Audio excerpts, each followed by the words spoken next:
They are actually having a fight against the city because they're trying to stop them from doing it. So that they can duplicate it and then capitalize and make all of the money off of it. Now, this is where the people in New Orleans are going to have a problem with this. We identify ourselves as Black. One day we're going to be mature enough to have the conversation on why we need to walk away from the word term Black. As long as we identify as Black, we cannot really defend indigenous history if we ain't calling ourselves indigenous. Does that make sense? Okay. But one day, just one day, we will have the conversation about that term that we love so much called Black and why it has been a thorn in our side. Okay. But we gonna get into that. We got them coming in gospel. Kenya got Africans, got country music. It's just all over the place. Okay. Now, after we talk about that, before we talk about that, we're gonna get into Nicki Minaj versus Dez Bryant. I don't know what's going on with Nicki. Ciara and Lauryn Hill are also ambassadors of the Go Back to Africa movement. We're going to talk about why these advertisers, because that's what they are, these puppets, these sheep herders are doing their job to get their fan base to get back to Africa. And we're going to talk about why, if you go back to Africa, you will be possibly forfeiting your land here. Now, I know a lot of Black Americans are looking around saying, but voodoo, I don't have no land. I don't own no land. As far as I can remember, my people ain't never owned nothing. This is why genealogy is important. And don't give up and forfeit what you don't know you don't have, okay? So we're going to discuss that, why it's important that you don't just walk away trying to go play African, trying to want to go be a $5 African, okay? We're going to discuss that. Cardi B fails at WWE. And I think that's about it. Because I think the bulk of our content is going to be on this African situation, y'all. So y'all come on in, honey. Come on in. Get the likes up on the video. We got a few things, honey. Our Black American culture is under attack. And it has been for a while. The only thing is now we're starting to see. But what are we going to do about it? That's the question. What are we going to do about it? And these people really feel like there's nothing we can do about it. And that to me is a problem. Now, I want to start off with an honorable mention really quickly. Y'all get the likes up on the video first and foremost. Do I even want to talk about that? Let's talk about this. What happened with Big Draco? How did Soulja Boy get arrested in LA? So Soulja Boy got arrested in LA at a traffic stop or something. And it kind of went all over the internet. It says, in the early hours of Sunday, August 3rd, rapper Soulja Boy was arrested in Los Angeles on suspicion of a weapons charge. Citing the Los Angeles Police Department, NBC Los Angeles reported that the incident occurred during a traffic stop on Melrose Avenue. Soulja Boy, born DeAndre Cortez Way, was a passenger in a vehicle that was pulled over by LAPD officers around 2:30 a.m.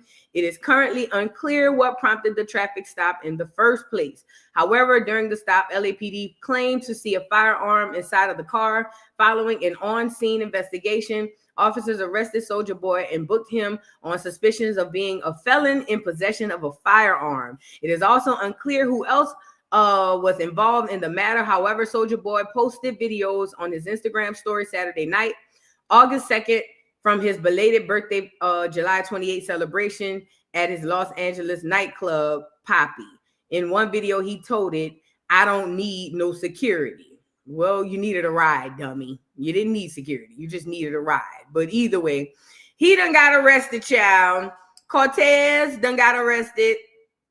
They say he a felon and he ain't supposed to have no blickies on him. Now, I thought, what did they say he was in California? Because I was about to say, I could have swore Cali don't let you have guns. I thought California don't let y'all have guns like that.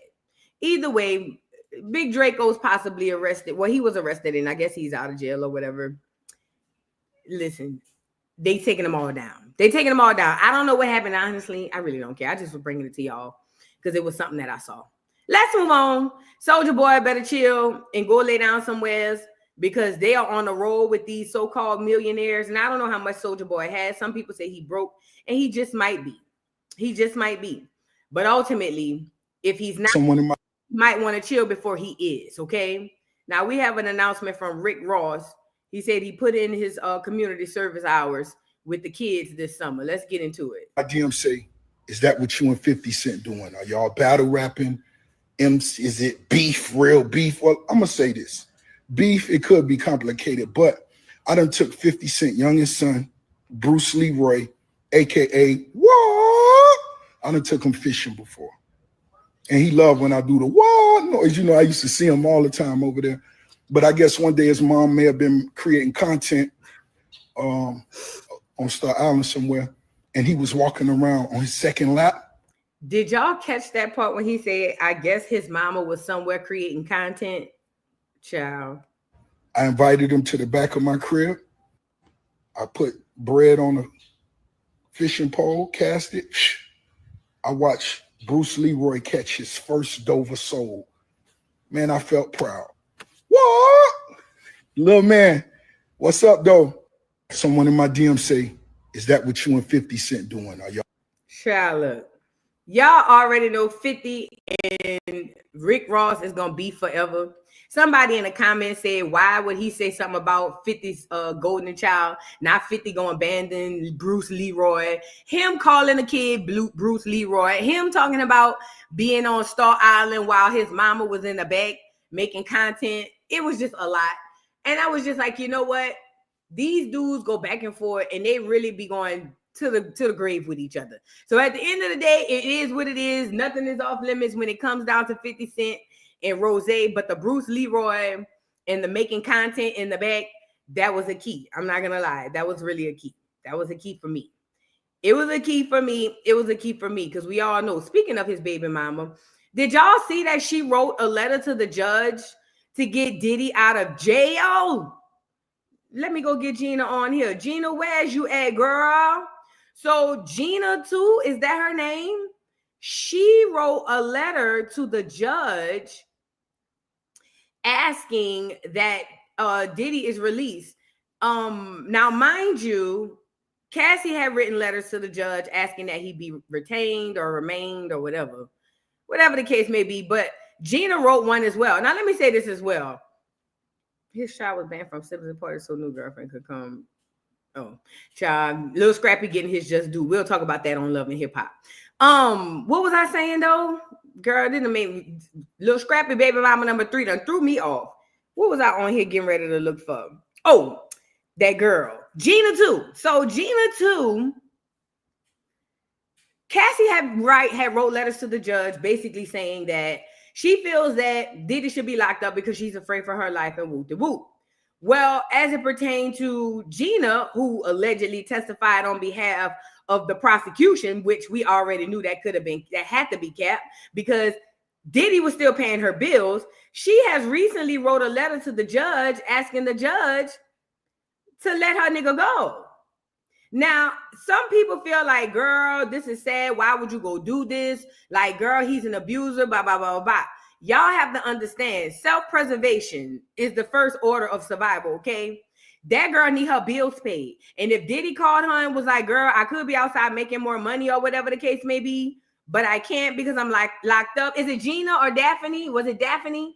Jane Doe is Daphne. Wrong Asian. Oh, Gina didn't testify. It was Daphne. Got it. Y'all are right. It was the wrong Asian. Let me go get her on here. Let me get the girl Gina on here. Wrong Asian, disregard. But we still gonna Joce. Hold on. Is it Gina Diddy? Let me get her up here. I forgot he had an Asian fetish. That's why he in there on that man act right now. That's why he in there on that man act. Here she go. I want to find the picture of her though. Let me see if I can find a picture of her. So there she go. There she go. Diddy's ex Gina pens letter to judge. Now y'all tell me.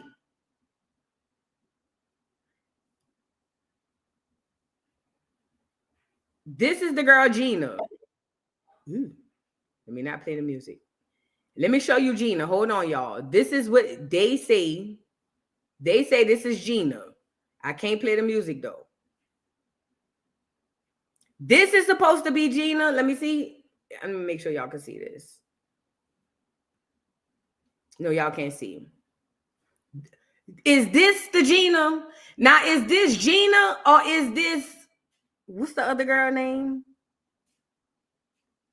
Gina spoke to Tasha K. Oh, this the one went on Tasha K and said he had knocked her head between the washer and dryer and then went back. Got it. This the one went missing for the trial. Yay. That's the one they couldn't find. 50 Cent baby mama is the other Asian girl. Got it. Copy. Y'all forgive me. Forgive me. She's the one that was looking for. Daphne is 50 baby mama. Yes. I forgot it was two Asians. But you know, they all tan. So I can't, you know, I be for, you know, it kind of messes with my brain because both of them tan. I see Asian, but I don't get Asian when I first glance at them. I got to start staring and squinting my eyes. Then I see the Asian because they get, yeah, let's move on. So this the girl who wrote the letter and pinned it to the judge, girl. Let's see what she had to say. Now, they say they was looking for her during the trial, but she wasn't nowhere to be found. People were saying that he got her up out of there. Now, my thing is this. People were saying they expected her to testify because of what she said on Tasha K's live. But from what I had heard, allegedly, that after that interview she did with Tasha K, she was back with Diddy.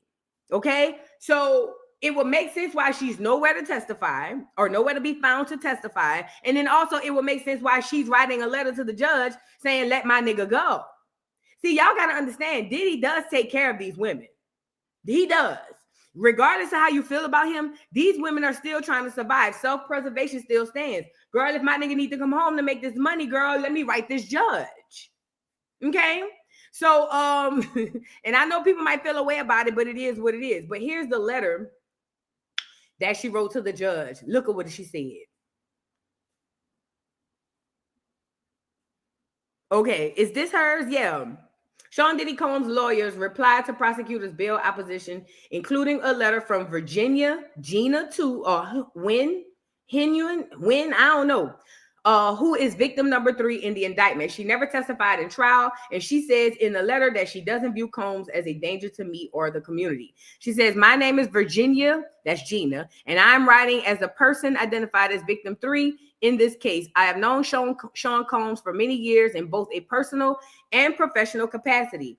From the experience, I have seen him primarily as a father, a family man, and a businessman, roles that he has always striving to uphold. I provide this letter to share my observation about his character and to respectfully request that the court permit his release on bond while this case proceeds. I acknowledge and respect that Mr. Combs stands accused and that the court must weigh public safety and the integrity of the legal process. At the same time, I believe it is important for the court to have a full picture of who is beyond the allegations. It says, our relationships, like many, was not always perfect. We experienced ups and downs and mistakes we made, but he was willing to acknowledge his mistakes and make better decisions in the future. Over the years that followed, he made visible efforts to become a better person and to address the harm he had caused. By the time our relationship ended,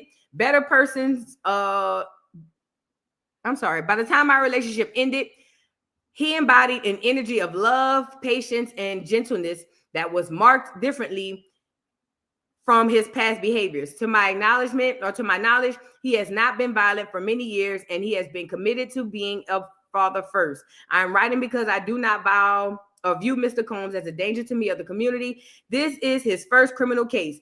Throughout this investigation and proceedings, he has been cooperative, respectful, and compliant. He has substantial ties to his family and community, including children who depend on him for emotional and financial support. Granting him bond would allow him to continue caring for his family and fulfilling his responsibilities while still subject to the court supervision. I want to assure the court that if released, I believe Mr. Combs will adhere to all conditions imposed and will not jeopardize his freedom or the well-being of his family. Allowing him to be at home will also support the healing process for all involved. I respectfully ask that you consider these infractions when deciding his eligibility for release. Thank you for your time and consideration. Respectfully, Virginia Gina Wynn. Now, this is big for Diddy, and the reason why is she is quote unquote victim number 3. Okay, so now if Cassie is victim number 1 and Gina is victim number 3, let's get her on here dancing, doing the TikTok, so we can put a face to it. Let's get a face on it. If Gina, as victim number 3, is writing to the judge saying that she believes that Diddy would come out and be a better citizen for society, then that's good for Diddy, because as a fellow victim like Cassie, her weight or her word will kind of hold weight. Now, she never testified. Diddy's baby mama did, or whatever the case may be, but she never testified, but she was named as a victim. However, Diddy got her to write the judge, or whatever the case may be, and we will see what it is. Now, I told y'all, whether y'all feel personally, how you feel personally about it is cool, but at the end of the day, as a man, Diddy should not be, nobody should be locked in jail for the trafficking. He should be out and fighting the charge from outside. Period, point blank. It's just unconstitutional. Okay, now let's move on. You guys, get the likes up on the video. Now, I wanted to share something else with y'all. So what is going on? Why is Toni mad that her daughter is back cool with her best friend? I quite don't understand this. So I don't know if y'all, oh God, I don't know if y'all remember this, but Black China had a best friend. First of all, Black China is the reason why we know who Zeus Network is anyway. But Black China's best friend, who she do, I guess, from Skulls and Blows, they had a falling out on Zeus Network when they did the show, when Tokyo Toni was acting a nigga. Either way, they had their little 1-2 and they stopped talking. Well, they reunited and got back cool. And Tokyo Toni doesn't like this. She thinks that they both stupid. And she has something to say about it, y'all. Check it out. Well, what do we have here? Hansel and Gretel, frickin' frack, Humpty and Dumpty, me and my, goofball and doofball, witty. I'm trying to figure it out. What the fuck is going on? Angela, what's going on? So now Derek's missing, your mama's missing, but Treasure's present. Fine.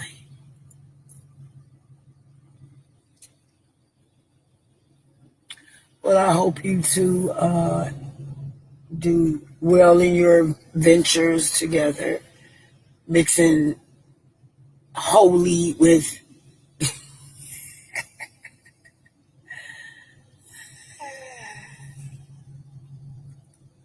can't play with God. You play with me all day. You can't play with God. You can't play with God's children, his real children. You can't do that, babe. Not his real children. You're good in your family, brother. A that stabbed you in your heart, in your you good again. Damn, you wouldn't even think you was raised by a bitch like me. That right there, my nigga. I forget you, bitch. Hey, bitch, do shit to me too. And I let your pussy ass go, ho. Yeah, I ain't fucking with you no more. So you let the devil back in. Paragraphs like this for captions. And put the word God in. What the fuck does God got to do with what y'all do? Y'all not doing no holy work. You fucking imbeciles. You fucking inbreds. Over like this.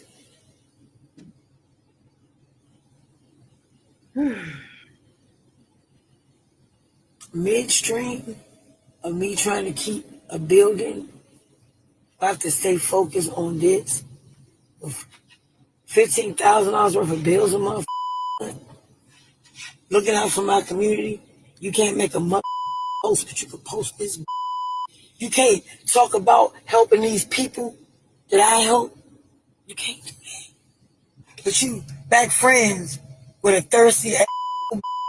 I'm drinking that That oh, stripper hoe, y'all used to fuck suck dicks together, Okay. No. Both of y'all.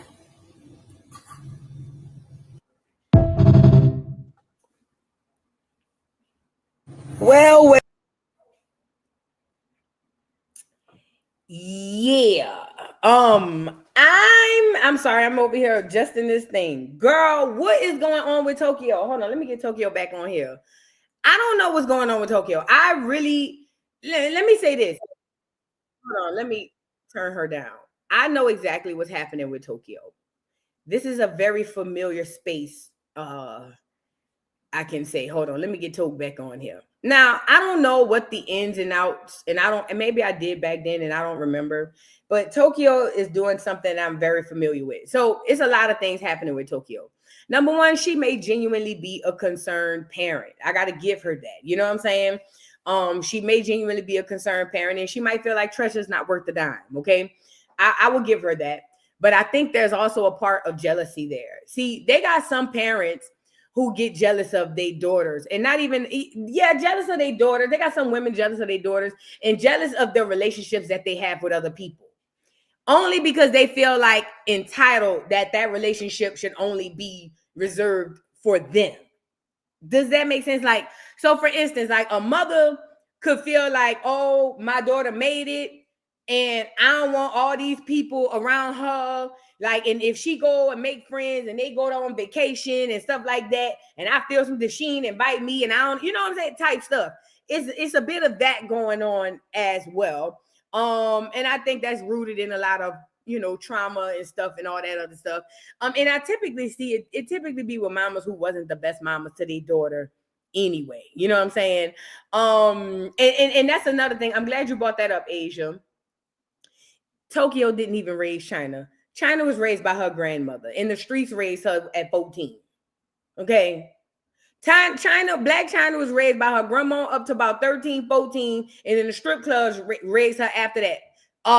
Tokyo was still in the strip club. Tokyo didn't even raise Black China. Okay. But it's jealousy. It's jealousy. It could be a level of concern, and it's also misery. A lot of the women in that age bracket are miserable beings. And I think it's because of whatever, like I said, unhealed trauma, like I said, that happened in their upbringing. I told y'all before, your childhood makes up who you are as an adult. And I noticed that there's a lot of trauma in that age group of women. And it just is what it is. I think it's jealousy, though. Girl, at the end of the day, whatever Treasure did to China, China forgives her. That's her best friend. Like, they've been friends since they were kids, I think. Like, let it go. It's not that deep for you. And wasn't China just on here crying about them stealing her content, saying millions of dollars was taken from her? Wasn't China just on here crying, talking about how she was going to do good by the money and help other people? This is probably why China can't get blessed to bless others. Because are you really blessing others with the intent or with pure heart? Or are you blessing others to say you're doing it? Because one thing about the earth, the Most High, and the universe, if they know you blessing people with pure intent, they're gonna supply you with you'll have everything you need. You may not have everything you want, but you'll have everything you need. And yeah, I be seeing China out there giving out plates, and y'all think it's cute that she be out there cursing people out while she give out plates. But everybody, Tokyo is what I'm saying, China. Tokyo, I'm in China. Y'all know I'm sorry. I'm sorry. Tokyo Toni. I'm not talking about China. I'm talking about her mother. But Tokyo, I see her out there giving out plates, and y'all think that that's cool. But I don't think that people who genuinely are doing this stuff from the heart, I don't think that it's something that will be put on display. Okay? I just don't. So now you mad at your daughter putting that energy into that when you need to be trying to put your energy into what it is you need to be doing for whatever mission it is you trying to deal with. Your daughter is a grown woman in her 30s, maybe 40s. I don't know. Everybody got fake faces now. But your daughter is grown. You got to move on. Okay, and it just is what it is. Tokyo, it was that came off very bitter, very, very, very, very bitter. I'm sorry for saying China. I had the right, like my boy Thule said, I had the right person. I was just saying the wrong name. I meant Tokyo as far as her, but as far as China, do I believe that China is a fake Christian? Absolutely. I said that when she first converted. Just like y'all believe Brittany Renner, I believe China is just as much of a Christian as Brittany Renner was a Muslim. Absolutely. And Krishan is a Christian. And the TS and all of that. Yeah, y'all just be letting them people tell y'all anything. But speaking of faces not moving, Tia Kemp went off and the girls got mad. But I wanted to say this, and we about to get into the content after this. Tia Kemp went off, the girls got mad, but they got an old saying and it says, truth hurts. So Tia Kemp was talking about she was talking about people getting Botox in their face, and she brought up Nene Leakes, and the girls got the windmilling. They didn't like this. They all good. You know what I'm saying? Let's get into what happened. Let's get into Tia is right. I'm gonna just say this. I agree with what Tia is saying as far as black women touching their faces. Please stop doing that. But I can't tell you what to do. I would just say I don't think black women should touch their faces. I think that it is a trend put in our minds for us to do, and we don't have it to do. We don't age bad. Like, you know what I'm saying? All these wrinkles and all this stuff, these black women be putting in these Botox and all that stuff, trying to pull your face up because you around some clear people or some weird weird people who sitting up there telling you, girl, you can have this a little nip and a little tuck. Atlanta is not a real place. Let me start off by saying that. All you girls who go to Atlanta and think y'all gonna just blend in with them girls, they are walking plastic Muppets, okay? Atlanta is not a real place. Nowhere, most places outside of Atlanta don't look like that. The women don't look like that. They don't dress like that. They don't act like that. The place ain't like that. Y'all get to Atlanta and y'all forget. Y'all act like Atlanta is the real. I know what it is. It just dawned on me. Get me up here. I know exactly what it is. Atlanta is Instagram in real life. There you go. That's what it is. Atlanta is, if Instagram was a city, Atlanta is Instagram. Nobody's real. Everybody's fake. Everybody's all made up, caked up, tight, nipped, boobs, booty. Nobody. Listen. I gotta get me up here. I gotta say the truth. I'm here to say what y'all don't want to say, okay? If Instagram was a city, it would be Atlanta. Nobody's real. Everybody's faking the funk. Nobody lives real. And let me tell you why I say Atlanta over places like LA and New York and places like that. Because there's a mixture of people there. When I talk about a place that's solely focused on Black Americans, Atlanta is Instagram as a city. The women are fake. The men are fake. Everybody looks made up, dolled up, and they ain't got a pot to piss in, nor a window to throw it out of. Niggas in Louis Vuitton, Gucci, designer this, designer that, and they don't have nothing. They don't have nothing. They got nice cars, but they got roommates. Them the type of niggas be like, oh, I let my mama come stay with me. Atlanta is the fake. It's Instagram. And these girls, they either visit Atlanta, they either move to Atlanta, or they go on Instagram and they start to think that stuff is real life. I'm sorry to all the girls out there. I promote body positivity. And I don't want to try to quote unquote body shame nobody, but I want to talk to my women who haven't had the nips in the tuck, because y'all allowing the Nene Leakes and all these people, y'all letting the Carly Reds and all. We used to make fun of Carly Red. Now everybody's going to get nipped and tucked. Y'all look a mess. I've seen it in person. I've been downtown in Atlanta. When I walk up to y'all look like scary movie Muppet babies, objects. Y'all look a mess. I don't care what Instagram says. And this is not to be shady. I'm just trying to get my girls who haven't had the nip and tuck to not fall into that trap, because that's exactly what it is. Black women has never had to touch their face. We have never, ever, ever had to touch our face. As a matter of fact, even with makeup, with the contour, all the girls who want to put 4, 5 layers of makeup on your face, you're going to look 60 at 40. You're welcome. What I'm saying is we be doing a lot.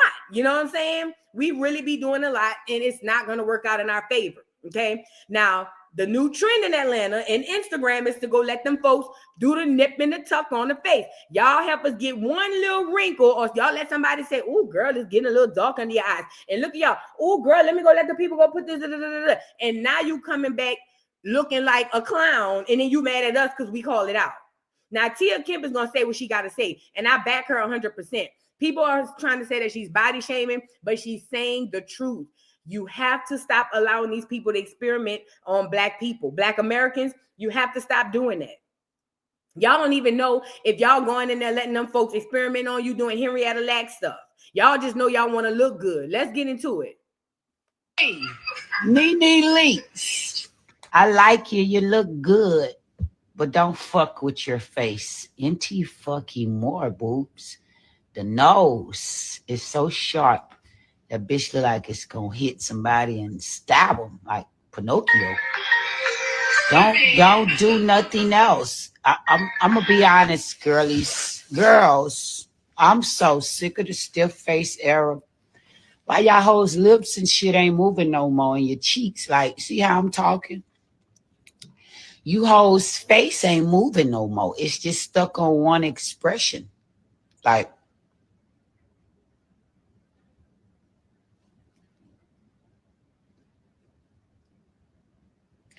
Y'all hoes better leave y'all face alone, Black girls. For real, let it be for them sour, rotten milk, getting them rotten milk, aging motherfuckers.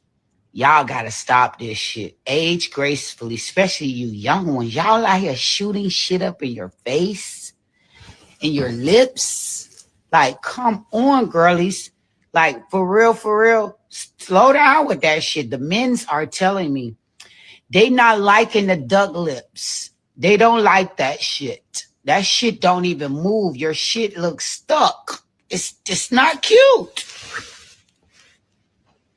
Bad enough you're sticking 2 watermelons up your ass, you know, and it don't match your thighs half of the time. Then you're putting 2 coconuts in your chest. Them hoes sitting far apart from each other. They all hell. Them bitches hard as concrete. Now you fucking with your face. That ain't gonna do it, boobs. We don't like that shit. Hey, Nene Leaks. I like you. You look good. All right, I just want to tackle a couple of things that she said, because a lot of people took it as, oh, she's body shaming. But if you peel back the layers and take off of the feeling played about what she said, you understand what she's saying. What she's saying is this. These girls be 20, 21, 22, going to get their boobs and their butt done. The problem with that is, see, I remember back in the day, if you grew up and you were skinny, typically after you have your first baby or something, your body will fill out, you become fine. Like, people already expect for the skinny girl to be skinny till she start having her kids. Or people expect the girl to not really fill out until she get a certain age. Now the girls are going straight to it. And at such a young age, they jumping on this table. Now, again, we don't know what these folks is doing. We don't know what they're doing to us, because we are under the knife when they're doing it. All we know is these 22, 23, 24-year-old girls ain't even allowing their bodies to set in yet. And they going to get the boobs and the butts and all that stuff. And they think that it's cute. And now it's gone to the faces. Nene has completely changed her face. Nene is not the same person. Anybody who's honest with themselves will tell you that. Nene could sit up here and act like, oh, I never had no work done. It just be contour. That's mental illness. That has to be a level of mental illness for somebody to physically go let somebody chop on their face, and then they sit on top of this doggone TV, if it's true, and then they sit on any doggone any interview or anything and say and look straight in the face and say it's just a contour. That's got to be some level of mental illness. Okay? Now, I'm saying all that to say it's obvious Nene has had work done. But see, Nene has a large following, and the girls get to seeing this on Love and Hip Hop and on all these shows, and they start to think that this is the wave. And that's why every day average girls are running around here with still faces on. They literally walking around looking like this. And if you ever see it in person, it is the most scariest thing you ever seen. I want to urge Black American women, please, you don't have to do nothing to your body. You don't have to do nothing to your face. Leave your stuff alone, baby. This is all propaganda done by these celebrities to get you to fall off the way that they doing. You know what I'm saying? And you don't know what they doing to you when you go under them knives. Or you don't know what they squirting in you when they telling you it's just Botox. Y'all have to stop. If you're not fine at 20, it's cool, girl. It's nothing better than being fine at 30 and 40. That's the best time to be fine anyway. Because by that time, everybody else fed. Girl, what is you on? You don't have to be the hour shape at 19, 20. Don't worry. All them girls gonna be fat when you 40. Let them have their time, and then you double bike in the 30s and the 40s. You get it? And then you double bike after they done had all them churn because they was fine back then. You double bike like, hey, y'all, how y'all doing? You pull up to the class reunion. All right, how y'all doing? Oh, hey, girl, I ain't seen you in forever, girl. Yay. You just double bike. Let them, that's their turn. Wait for you. I promise every woman have a glow up time. Every woman has their glow up time. I promise you, whatever that looks like for every woman has your glow up time. But if you rush it or if you run to it, you are going to screw yourself over. And I'm pretty positive all those Black women with all that stuff in their face, I don't think that stuff will ever fully go away. But I don't know. I'm not a doctor. Only thing I'm saying is let your body develop, girl. I ain't got boobs till I was 30. I didn't get my boobs till I was 30. And you can't tell me nothing, girl. I've been bopping ever since.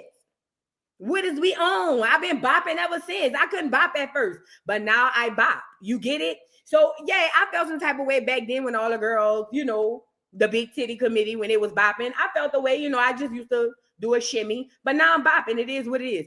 We can't rush what's for us. We are naturally beautiful women. We just are. We're naturally beautiful women. Now, let's move on. I want to move into, but Tia Kemp was right. And if Nene get on this internet and say one more time that she ain't got nothing done to her face, it's going to be a problem. Because Nene think we crazy now. Now it's bigger than Nene being crazy. Nene thinks we crazy, okay? Now we're going to get right on into this Nicki Minaj, Dez Bryant thing. What is going on with Nicki? What happened? What's going on with Nicki? So Nicki, it looked like she was shading Desiree Perez, and then threw Dez Bryant in there talking about his booty be leaking. I said, what? What? Asia, thank you for the super chat. Says, Boo, you made my little girl so happy on her birthday. She said she couldn't believe you shouted her out. I truly appreciate everything you do. Thank you. Oh, tell baby girl I said no worries and happy birthday. Oh, thank you so much. Thank you, Miss Parker, for the super chat. Says, morning, dolls and dawns, Acorn family, hit the like button. Yes, y'all, hit the like button, y'all, because we got to get into the show. Lashes Pure Organics Tea, thank you so much for the super chat. Says, good afternoon, Queen Boo. Out here in Plainfield, where I live, 1,000 of botched BBLs. Girl, listen, if you go to Atlanta, they infested with them. It's crazy. I think they on sale now. I think BBLs are on sale. They might be 2 for $1 now.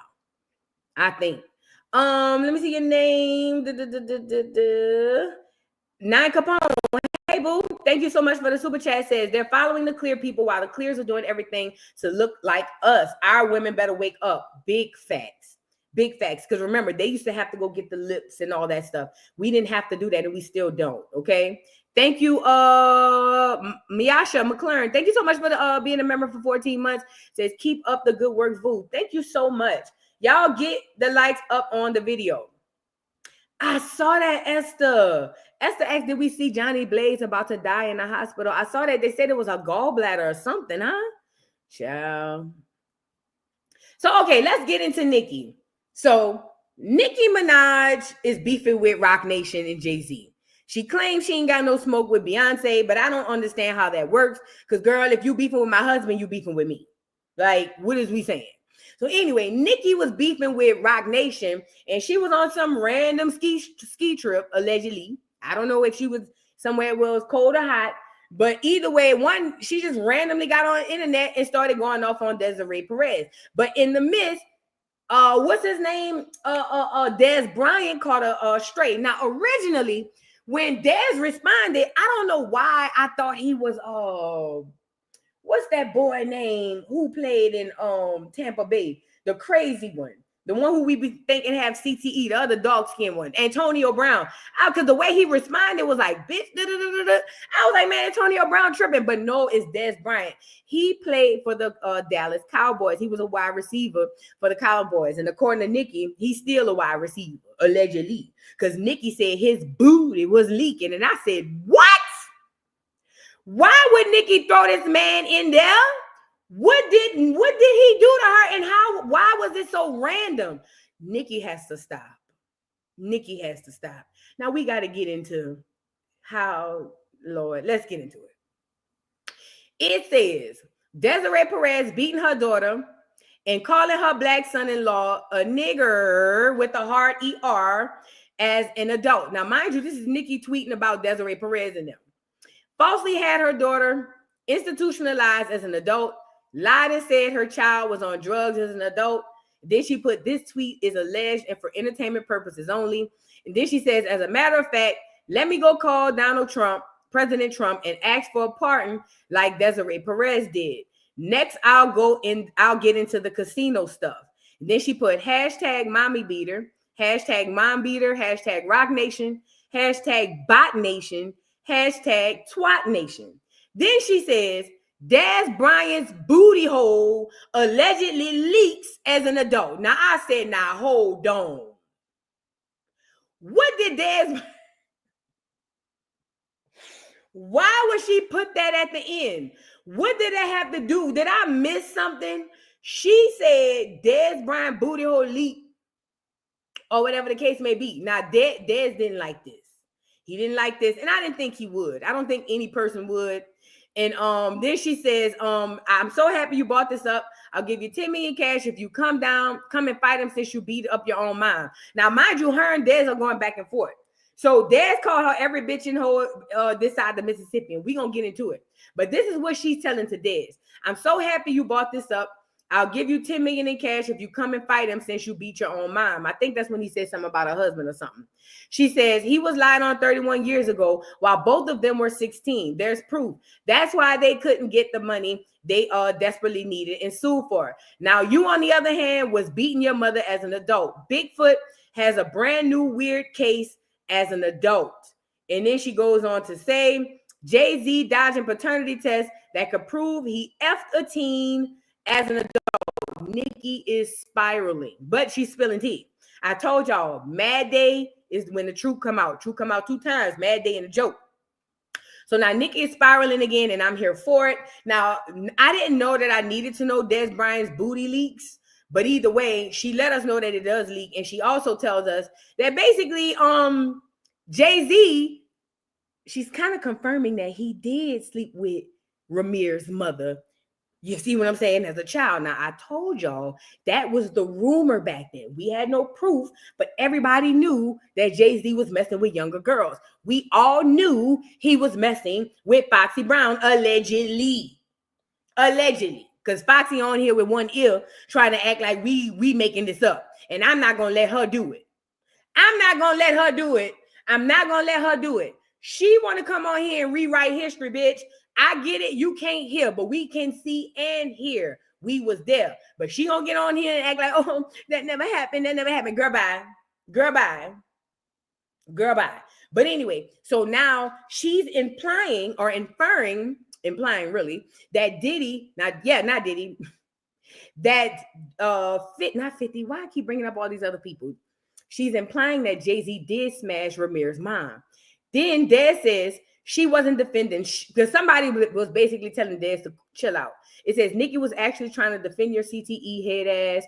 You should be happy someone who is going through a similar situation is defending your ass. He said she wasn't defending shit.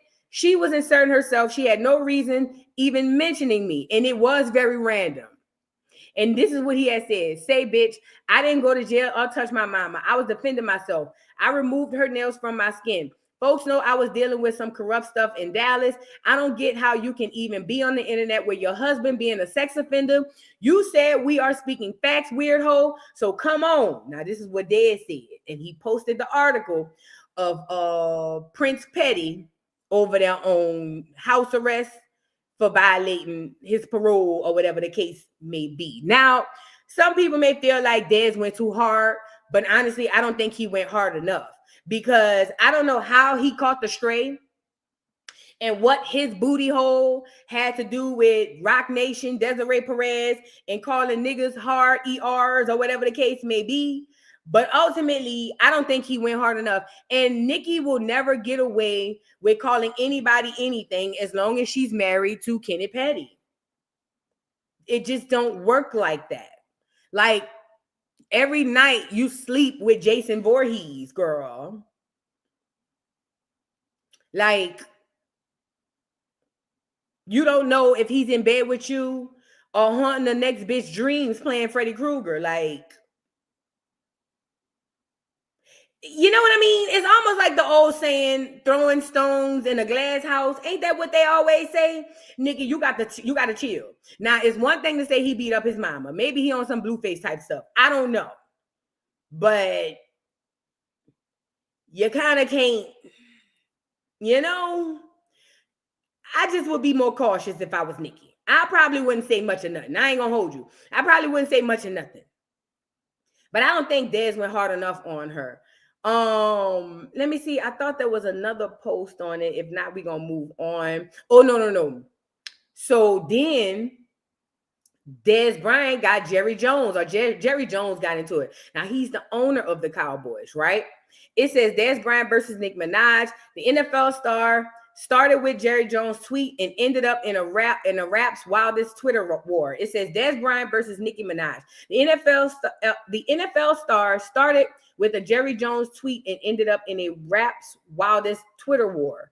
Blog by Think Tank. It says it all started with one tweet. Former Dallas Cowboys receiver Dez Bryant took to X, formerly Twitter, to send a subtle but pointed warning to Cowboys owner Jerry Jones. I don't think it's smart to mention my name, Dez wrote. I kept quiet about a lot of unfair stuff on some G stuff. We can have story time if that's what we are doing. It seemed like Dez was ready to air out the behind-the-scenes drama from his NFL days, but that tweet set off a chain of reaction no one saw coming. Nicki Minaj caught wind of the story time, talked and entered the conversation. Hey, it's Nicki Minaj. How about we play a game? She tweeted. She said every time Dez tells a Jerry Jones or NFL story, she'll tell one of her own about Rock Nation, Jay-Z, and CEO Desiree Perez. Then came the warning shot. Nicki told her 28 million followers she would use Dez's story time to expose her long-standing issues with Rock Nation. She specifically named Desiree Perez, calling her alleged racist and promising to pull no punches. The post included Saw movie gifts and playful threats, but the undertone was serious. At first, Dez seemed amused. He responded with a video smiling and praising Nicki as queen. I'm a fan, he tweeted. I'm not playing games with her or getting in her business. But Twitter didn't let him escape that easily. Fans joked that he was already involved. Dez tried to brush it off, tweeting things like, go enjoy your day, and how did I get caught up in this madness? But Nicki wasn't done. She brought up a 2020 article accusing Dez of jumping into a past beef involving her, which he denied. She still made it clear she hadn't forgot and that the energy shifted from playful to combative fast. To read the rest, we don't need to read the rest. Nicki needs to stop. So this man started a thread to air out his prior owner, his prior boss, and Nicki sitting somewhere, probably just fell down a ski slope and decided to jump right on in a conversation that had absolutely nothing to do with Nicki Minaj, if what I'm reading is correctly.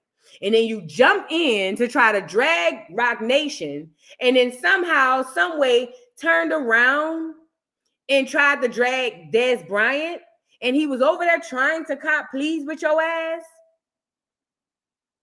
Again, everything Nicki did to Kim is coming back tenfold on her. Nicki, go lay down. You are tarnishing your image. You are tarnishing what you built as a brand. You are tarnishing everything you've done in history. It ain't worth it, my love. We got the point. Desiree is a racist. Desiree is this. We get that. We got it. The longer you go hard, the harder you go, the more we don't care. Like, let it go.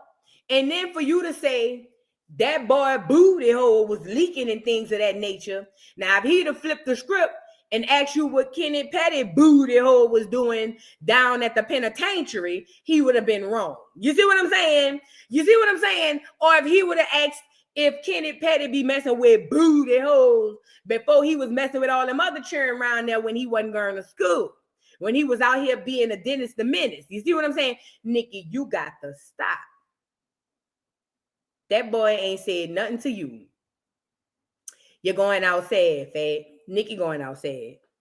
She going out real, real sad. Yes, she is. She going out sad. Nicki, if I was you, bow out and just fade the black, Fat. Just fade the black. That's what I would do. I just fade the black. I would. And I just let my work speak for itself. All this beefing with these folks on Instagram and on Twitter and all that stuff, it's old, girl. We in our 40s. Like, relax. It's over. It's over. Lord have mercy. Let's move on. Let's get really quick. Who else I got on here, girl? I ain't even gonna say nothing. Let me just get her up here. Like I said, it ain't, yeah.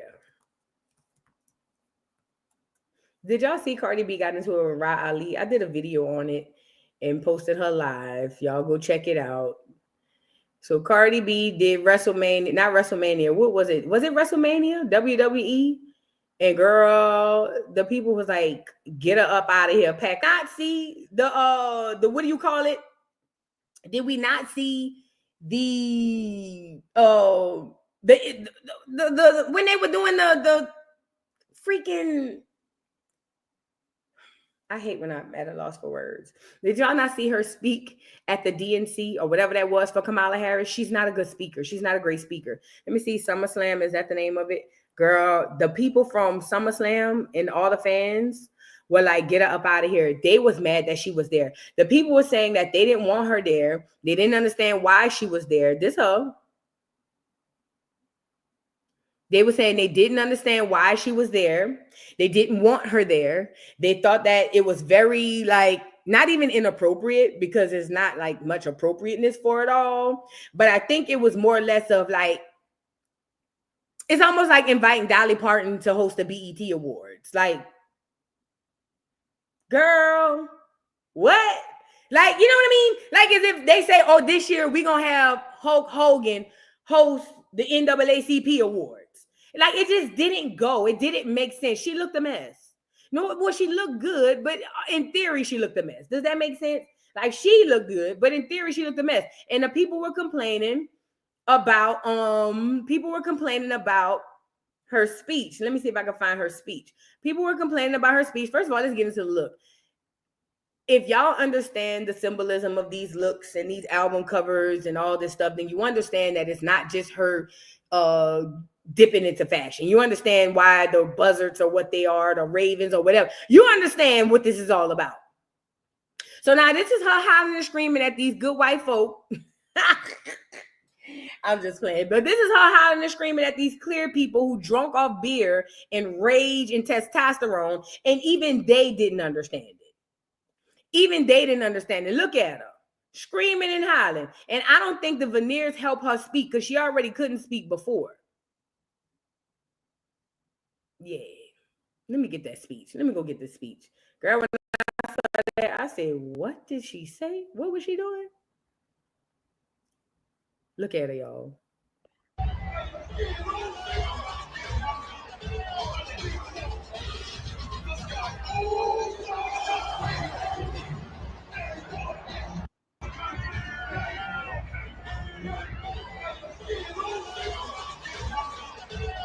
See, this is the problem. Bitch, this ain't the Met Gala. Bitch, this is WrestleMania. What you got all that on for? What do you have? Who dressed you? It just dawned on me. Why is you walking down the aisle like Hillary when her husband died? What was it that when Trevor died? Bitch, where is you going? Why? You don't need, that's too much. How did you even get in the ring? All you needed was something simple and cute. Cute little leotard, cute little bodysuit. Even make if you want to customize it. Even if you want to have like a little cake to go on, you know, kind of before you get to the ring to drop at the stage, then you can run up to the ring. Where are you going? Where you going? What this to promote the album? We still not gonna buy it. Just the party gang gonna buy it. We not gonna buy it. Girl, and them clear people definitely not gonna buy it. She look a mess. She look a hot ass mess. It was not appropriate for the venue nor for what she was going to do. If she was going somewhere that it was, I just think the coat or the shawl or whatever, that's too much. That's too much. That's too much. I want to get into, hold on. I want to find her speech, bro. Let me show you the speech. When I tell you it was so hard to hear, I was like, OMG, somebody stop this girl. And she was saying, hello, everybody. Welcome to Summer Slam. This is the Summer Slam for everybody. Make sure everybody come into the Summer Slam. And I was saying, what the fuck? Oh, hell no. I'd have cut the mic on that helpful. Let me see. I thought that was the my bad. I thought that was the speech. Girl, wait. I'm going to find her talking out here. She sounded MESS. Did I already share it? I might have already shared it. Hold on. Let me check my page. Girl, I say, Cardi, you can't. You cannot. You absolutely cannot do that. She looked at a mess. Either way, the people were saying that they were done with it. They don't want nothing to do with Cardi over there with that. Them folks said that they don't like her there, and they basically was asking WWE why was she even there. Basically, they don't want her there. They want her up out of there. I'm gonna try on Instagram and see if I can find it. Let me see if I can find it on Instagram. Y'all gotta hear it. It was cringe. Get the likes up.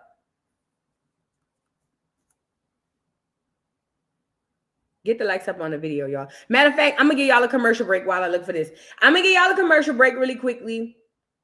Let me get y'all a commercial break. I'll be right back. Hit the like button. All I give is price drops. Come on. Searching for a nice stop. Oh, yeah. Oh, baby, tell me when my flight gonna leave. You gotta. Bags I got, just checked them for free. Oh, yeah. And today, I'll forever be booking you. Book. Come on. Ain't nobody feeling like Jet 2. Jet 2, come on. Stays on my mind all the time. Oh, yeah. 'Cause I'll forever be booking you. I gotta go. I gotta book that flight for the Lord. I gotta go. I gotta book that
right, we're back. I hope you guys like the video. Have you or a friend liked the video? I sure hope so.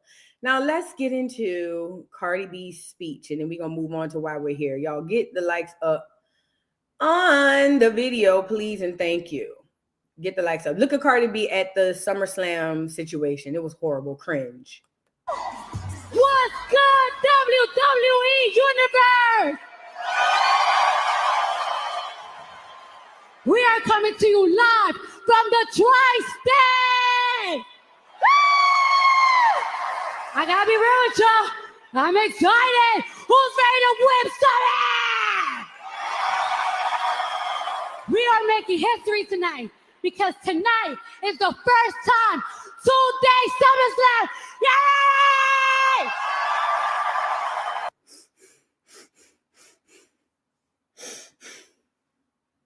Yeah! What the? Girl, that must have been crowd noise because them white folks are looking at Cardi like she crazy. Look. Do we have any Logan Paul fans? Oh, snap. Paul, Drew, huh? What about Randy Orton? I love me some Randy Orton. Hey, people are going to be talking about this forever. Welcome to SummerSlam. Yeah, there you go. So that was SummerSlam. That was Cardi. And if y'all can see this face real good, then you know that this is what happened, ladies and gentlemen, boys and girls, when you mess with your face and go in places you ain't supposed to be.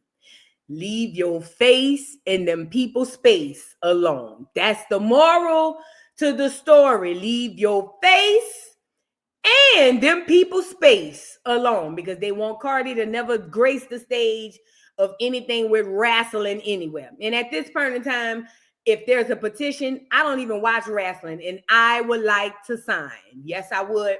I would like to put my John Hancock on the line to make sure that Cardi is never, ever, ever, ever, ever in a ring ever again. Okay? Period, point blank. She look a mess. Y'all ready to fight? You know what she reminded me of? What is his name? Fire Marshall Bill. Let me tell y'all something. Y'all remember Fire Marshall Bill? Girl, Cardi, go late. Now let's get into why we here. Y'all ready? Is y'all ready? No, that ain't what I want to do. All right, let's get into why we're here. Because we got to discuss. We under attack, Black America. We are under attack.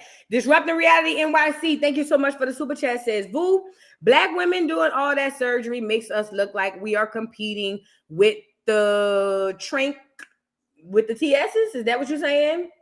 Yeah, well, I told y'all that. Women are starting to look more like the trans girls. And that's why the trans girls be getting them together, because y'all do look like them. A lot of women do starting to look like them, especially when they put makeup and hair on. TS all day. Yeah. And I'm a woman, and I'll be like, you know, and I'm a woman, and even I'll be like, yeah, no, I mean, where there's a lie, I'll bring it out. But when it's truth, it is. Ken, thank you so much for the super chat. Says, happy Monday, Boo. Any tips to age gracefully? My daddy told me, my dad is 72 years old. He don't look his age. My daddy told me, get your rest and drink your water. That's what my daddy said. Now, it's a lot of genetics too. But my daddy still told me that if you want to age gracefully, and that's not just the way that you look, it's just period, inside and out. He said, get your rest, drink your water. That's what my daddy said. Now, I don't know. I ain't gotten that old yet, but that's what he told me. Now, he a man, so I think for women, it's probably a bit more than that, but I think we can start there. Y'all get the likes up on the video. Now, let's start with the African situation that we got on. So let's just start with this. Black American culture is under attack. It has been under attack. Now, thank God to the powers that be in the universe. I told y'all before, the universe is repairing itself. Thank God for this age of information that we're under, because now we're starting to see the Most High and the universe and the ancestors are starting to pull the wool off of a lot of this stuff. There's a lot of things being revealed to us in this day and age. This is done by design, okay? The reason why this is done by design is because everything has to go back to its original. Things can only be out of whack for a certain amount of time, and then it has to repair itself and bring it back to its original, okay? And what's happening is, for a long time, centuries even, we were under and still are under this sort of witchcraft, this sort of spell trickery stuff, to where we can put things right in front of our eyes, and it's really hard for us to see it. It's almost like somebody put some blinders on everybody. But either way, one of the biggest tricks we came across was Pan-Africanism. Pan-Africanism was the worst thing, or not worst, one of the worst things that happened to Black American, but it was strategic. It was done to make you blind and stupid. And we should have known this was coming, because who is the king of Pan-Africanism and have been for a long time? Dr. Umar Send Me Your Money Johnson, the Prince of Pan Coochie. I told y'all his ministry was never about a school. It was never about your badass kids. It was always about him going around the country, in the world, collecting diaspora coochie. He wanted to go around and collect coochie like infinity stones. That's why I call him the Prince of Pan Coochie. That's what this was all about. It was never about saving your child. It was never about mental health. It was never about the school. It was about how many of these hoes I can get in my bed. Okay? Period. So when we saw Dr. Umar start to fall, because he is, for us in America, he has been the face of Pan-Africanism. Now, at one point, you had Sinette and them over there. They was doing a lot of stuff with Pan-Africanism and stuff like that, but they are done. Rap. It's a done. They're done. For the ones who are still over there, cool. But for the most part, Pan-Africanism is done. All these things happened, and not just with him. Polite. Remember, Polite got taken down? Put a 1 in the chat when these names start looking familiar. All this stuff had to happen. All this stuff, all these people had to come, and they had to come into fruition, and then they had to be taken down. This is all done by design. Polite is one of them. Who else got caught up over there? Umar is one of them. Damn near all of them over there in the conscious community got caught up. Now, granted, I learned a lot from Polite. I think as far as teachings, outside of the personal stuff, Polite is crazy. I think teaching-wise, if he hadn't gone astray, he would be insane. However, with all the other stuff going on, he started getting with the clear women, with the money team, and you already know how I go. But all these other people started to fall. All these other things started to fall, but I don't want us to look at these things as regretful, because they had to happen. The Nation of Islam had to be formed in order for the Nation of Islam to create the 5%ers. You get it? The 5%ers had to be formed in order for the Hebrew Israelites. You see what I'm saying? These things it took the Nation of Islam for us to tell Black Americans that the white man was the devil, because no other religion was doing that. It took Malcolm X, all that had to happen, but it was all to evolve to get us to where we are today, so that now we know where we are and we can do something about it, okay? This Pan-African movement has been the worst thing ever. It is going to be one of the worst things ever, because what we need to start to understand nowadays, and this is a very uncomfortable thing to say, but I don't care, because I'm going to say what I got to say. This is very uncomfortable, but get it how you live. You're going to have to start getting used to the idea that your enemy looks like you. If you can't wrap your brain around the idea that the enemy could look like you, you're not going to make it. Because you're going to be blinded by the idea that all of the enemy share pale skin. And yes, the enemy do have pale skin, but some of them got your skin. Now, if you're okay with this enemy but can't see that one, you're not going to make it. You're not. If you can see this one but you can't see that one, you will not make it. It's not for you to make it. As a matter of fact, you're just passing through, because this stuff is more obvious now than ever before. It has never been more obvious the way these people are and who these people are than before today. And anybody who says anything other than you a black ass lie. Not all of these people, but enough of these people are doing so much damage to undermine Black America, and nobody's saying anything about it. Everybody's walking around. We got the Christian folks and all these other Pan-African Black people running around acting like people just being weird and, oh, we being xenophobic, like we just want to be mean individuals. That's not who we are. We don't have those type of bones in our body. The fact of the matter is we see violation and we calling it out. And the people who look like us are part of the people who are violating us. It's a hard, uncomfortable pill to swallow. If you cannot get past this part, you will not make it. As a matter of fact, if you can't get past the idea that the enemy might look like you, this ain't the conversation for you. You need to go somewhere where they only focus on one thing. We don't do that over here. Okay? Even the Bible told you, Black America, if you believe, for all my Bible thumpers out there, if you believe in the Bible and you believe we the chosen people, didn't the Most High tell you not to mix? Didn't the Most High tell you not to mix with them people? Didn't it somewhere in the Bible, somebody went to God and said, well, Most High, how you know the difference between us and them? And the Most High told you, I know, but I know my kids. I know who my children are. Do not mix with them people. Didn't they say it that? Now, I don't know the scripture and all that. I ain't no Bible thumper, but I do know enough because I've been in up under this religious thing for a while, coming up. Okay? He literally told you not to mix. And here y'all go. And we're going to talk about the people who's skin folk, who's screwing us over, and the people who ain't skin folk, but still look like us and screwing us over. Because guess what? It's all playing out. And if you think I'm lying and you're a Bible thumper, go to your book. It's in there. Don't ask me where though.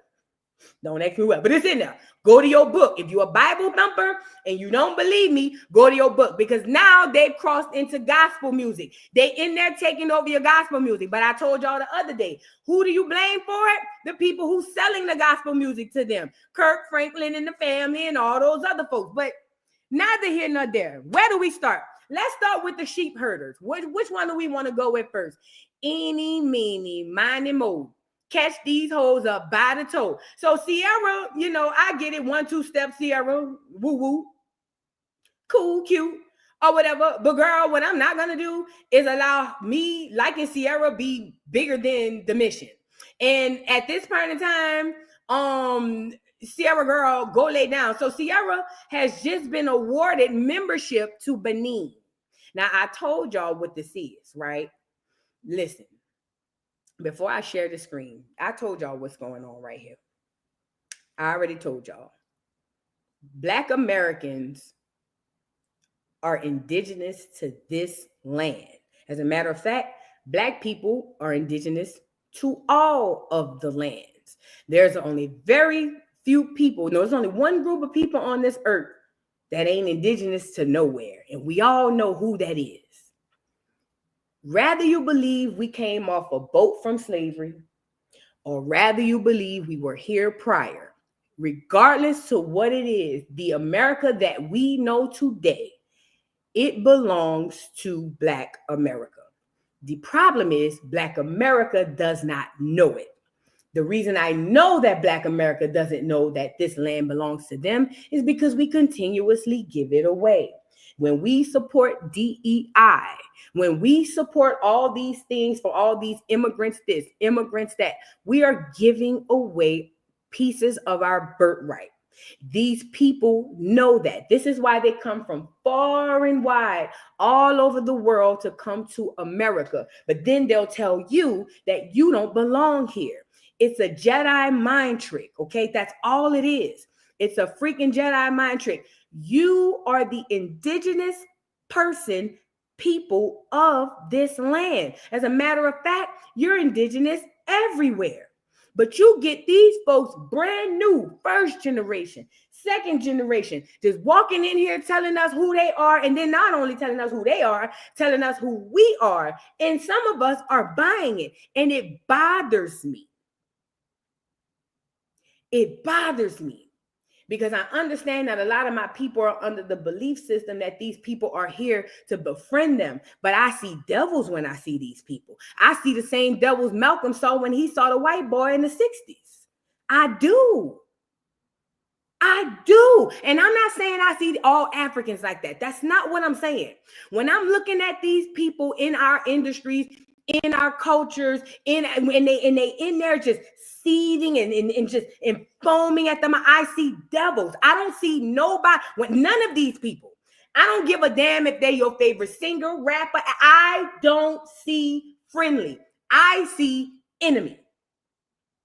Now, I could be wrong. I haven't been much, but I could be wrong. I just don't see somebody who's there with a pure intention on me, my people, and my culture. Mind you, this is the same culture that they claim we don't have. You got to recall, they put it in the movies all the time, what they really got going on. At the end of They Clone Tyrone, it was a black scientist in the back who was creating the new mixed race of people. It was a black man. But what they never got into was, okay, what is the backstory on this black man? Who is this black man, and why does he have the power to do what it is that he do? Who are these black people? Who are these Africans that the clear people just seem to love so much more than the others? Nobody ever asked this. Who are these specific Africans? Why do the clear people gravitate so much so to specific Africans? Why not the whole continent? And we know clear people don't give a damn about no Africans. We know that. So who are these people? I see demons when I see these people. But I understand the industry and I understand the powers that be and how they work, right? So now we can go into advertisement. Now they have been trying to get you off your land forever, Black America. They have been trying to get you off your land. This is why they told you come from Africa. So you won't think about the possibility of you be standing right here on your own land. So while they give your land away to China, your land away to all the immigrants, your land away to all the clears, you thinking your land somewhere in Africa, and every Black American, or almost all the ones I see go over there, end up coming back because they get scammed over there. The Africans treat them like crap. You are not one of them. You will never be. Scientifically, you're not alike. Genetically, you're not alike. Mentality-wise, you're not alike. Culture-wise, you're not alike. You're not those people. I don't care what the church house told you. I don't care what the doggone schoolhouse told you. You are not those people, and they know it. And if you want to battle me to tell me that you are, I battle you to go over in the middle of their country and tell them you one of them, and then come back and tell me what they say. Since you want to battle me, since I see a lot of Pan-African Black Americans in the internet talking about Africa this, Africa that, why I don't never see you niggas go over to Africa and stand with a whole group of Africans behind you to show the unity of Africa and how they all love us all and show us how y'all living in together and creating together? Why y'all don't never show us that? There's always a bunch of niggas sitting over here in America talking about how we need to go to Africa. That's how Marcus Garvey got a bunch of niggas back then. Nigga ain't never touched down on Africa his damn self, but got a whole bunch of niggas packing their bags. Y'all better wake up. You better wake up. And I told y'all the other day, separate the way you feel about these folks. Separate the way you feel about their talent from their people, because they are going to lead you astray. These celebrities ain't worth a dime. If you continue to connect yourself to celebrities, you will fail. You will fall. You will go to hell. Wherever it is you're supposed to be going, wherever it is that, wherever the negative space is, that's where your ass is going. Now keep tagging along and being attached to these celebrities so much so y'all want to fight people behind them, y'all want to battle people behind them, y'all want to go to war behind them. These celebrities don't give no fucks about you. But if you continue to connect yourself to them, you're gonna go right along with them, because they on the way out the door. They on the way. This celebrity shit ain't no more celebrities. Ain't no more celebrities. This celebrity is on the way out the door. So you can go ahead on if you want to. Because they on the way out the door. Now look at here. Let me get it up here. So now Ciara and Lauryn Hill are two of the newest to go ahead and get their citizenship in Africa. Now this is in Benin. Ciara has embarked on a powerful homecoming journey to the Benin Republic, tracing her roots and embracing her ancestral legacy. Well, then let me ask you a question. None of these niggas go over there and tell us what a great-grandmother at, what a grandfather's at. They don't never show you a person. They always tell you a place. She's selling a ticket. She's selling, this is a commercial for her to get you to leave your land and come to Africa. It goes on to say, after discovering that a significant part of her lineage originated from Benin, Ciara took a bold step toward cultural recognition. It says, reconnection, immersing herself in the nation's language, customs, and spirits. Upon landing in Cotonou, she was warmly received by Beninese officials and community members, standing proudly as she spoke a few heartfelt words in Beninese language and declared in French, Je suis Bensois. I don't know. I am Beninese. Girl. Ciara gonna tell them people she is Beninese. Look, check it out. Je suis Beninese.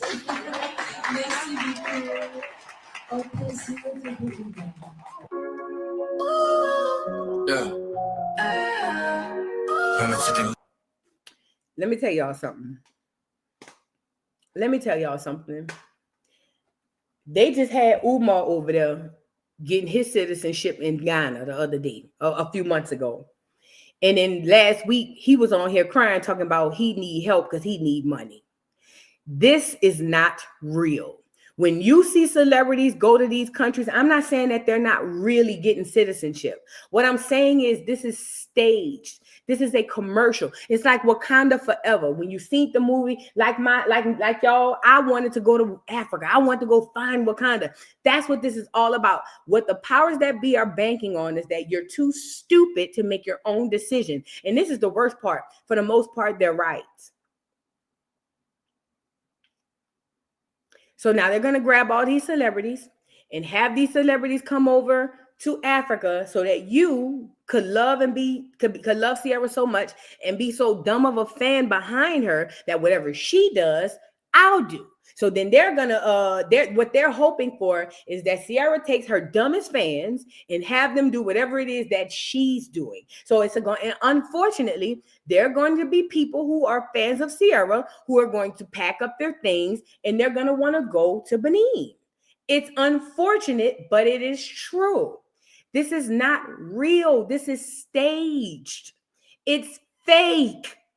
It's to get you off your birthright. You are standing under your birthright right now. Unless you're not in America and you are Black American, you are standing on your birthright. Under the soles of your feet is the soil that buried your ancestors for generations, thousands and thousands of years, not hundreds. They know that. You don't know that. I'm going to say it again. Under the soles of your feet are the soils that buried your ancestors for generations upon generations upon generations for thousands of years, not hundreds. They know that. You don't know that. That's why they get your favorite celebrity and put them in African garb and put them on here and make them say, merci beaucoup, because they think your stupid ass is going to say, I love Ciara so much, let me pack me and all my kids up and go get my citizenship over down in Benin. But it's unfortunate, there are some people who love Ciara so much that they're going to do just what she did. And that, ladies and gentlemen, boys and girls, is the trick. If Africa gave a damn about Black America, we wouldn't be finding out about it in 2025. Matter of fact, it wouldn't even be a conversation just starting in 2025. Newsflash. Africa don't give no damns about Black America or America, as it shouldn't. Africa should be worried about Africa. The problem is Black Americans have been indoctrinated to worry about any and everybody else except themselves. So when I say, hey, Black America, instead of us focusing on Africans and the diaspora, let's only focus on us, I get attacked by my own people because it sounds asinine. But I look at it like this. It's almost like the diaspora is a neighborhood. In our home, Black America, we got our own shit going on. Niggas is wilding out. We got a lot to deal with inside of our own home. Even though we all live in the same neighborhood, my home is my priority. But I got people telling me, even inside of my own house, that I should not be worried about my house, that I should prioritize the neighborhood before my house. And to me, that is retardation. That is mental retardation. To think like that, for any person to put everyone before themselves, you have a mental illness. Something is wrong with you. Say it out loud. Say the African diaspora is more important than my people. Say that out loud, and then you tell me how that sounds. No group of people does this. You cannot go in any corner, crevice, or crack of the earth and find a group of people that will put everybody above their group. Only in Black America.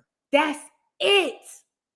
And people will literally sit up there and try to chastise you for awakening to realize, wait a minute, I'm being played. I don't want to be played no more. Let me protect what it is that I have. These people are really feeling a way, and I'm talking about Black Americans. We gonna get into Africans, but I'm talking about Black Americans are really feeling a way about us wanting to put us first. And it's the most insane thing I've ever seen in my life. And I'm going to tell you now, I love my people. I love my people, but I'm not going back and forth with nobody.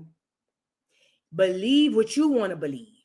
I'm just looking for like-minded people. I'm just looking for people with a like-mindedness in a tribe, and we could do what we need to do. I'm not going back and forth with nobody. This is a scam. They're going to take you off your land. As soon as you go over there and get your citizenship, they're going to take you off your land and your birthright, and then you ain't going to have nothing left. Nothing left. And it wasn't just her. Wait, before we move off of her, I wanted to show y'all, she did a whole thing on her Instagram page. Let me go grab her. Hold on. She did this whole thing on her Instagram page. And I'm not going to lie. She didn't get as much likes on her page as she had gotten in the past. Like if she posts her and her kids or her family or something like that, she didn't get as many likes, but she still got likes. For instance, like look at this picture. Now this is Ciara. And this is supposed to be where she traced her roots back. Hold on, let me get it up here. This is supposed to be where she traced her roots back to Benin. And this is supposed to be the people of Ciara. Ciara don't even look like these people. They don't even look alike. Take the melanin out of the picture. They don't even look alike. But this is an ad, like a billboard. That's all this is. They grab these celebrities because they know they have followers, and they know their followings is going to do what? Follow. And that's why they have these celebrities do stuff like this.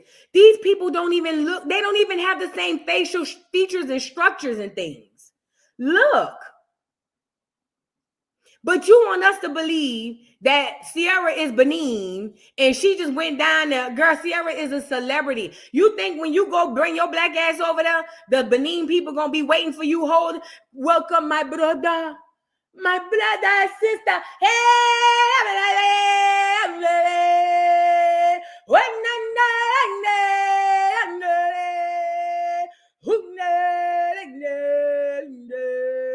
You think them hoes gonna be like that when you pull up? See, you think you Ciara. See, you saw on Instagram and you saw him throwing the whole powwow and you thought it was gonna be lit. You think when you get there, the African children gonna be looking up at you smiling like this? Think about it. Do you really think that the African kids gonna be looking up at you with smiles of admiration and love when you land? Don't be foolish, Black America. Don't be foolish. Please do not be foolish. Look. Now that's a cute outfit, girl. Who dressed you? Swanky Jerry? Did Swanky dress you, girl? That's a cute outfit. Look at her. Here she go. Don't they always pose with their citizenship? Look at her. Posing with her citizenship. This is advertisement, ladies and gentlemen, boys and girls. Do not believe this. This is to get you off your rocker, get you off your land. Do not do this. If you do this, you will probably forfeit your land here. Do not do this. Ciara is over there playing like she getting citizenship. She ain't leaving America. None of these celebrities go over there and stay. You always notice they go over there, get their citizenship, and come back. That tells you everything you need to know. We're not buying it. We're not buying it. We rock with Ciara. We cool with Ciara. But it's cool to understand that we could disagree on this situation right here. And this, I disagree with. Now, let's get into Ms. Lauryn Hill, honey. Lauryn Hill is another one. So, Lauryn Hill, they bring her late ass over there to Benin. And I don't know why Benin is now the new spot. But they bring her late ass over there to Benin. And she running through the doggone crowd looking crazy. Get her up here. Oh, girl, look at Ciara. Look at Ciara. Look at these girls. Beautiful women, though. They're beautiful. Very, very beautiful. I just don't think that they look alike. And they're not going to convince me that that's Ciara friends. I mean, her family in relation and things of that nature. But they are very beautiful women. They really are.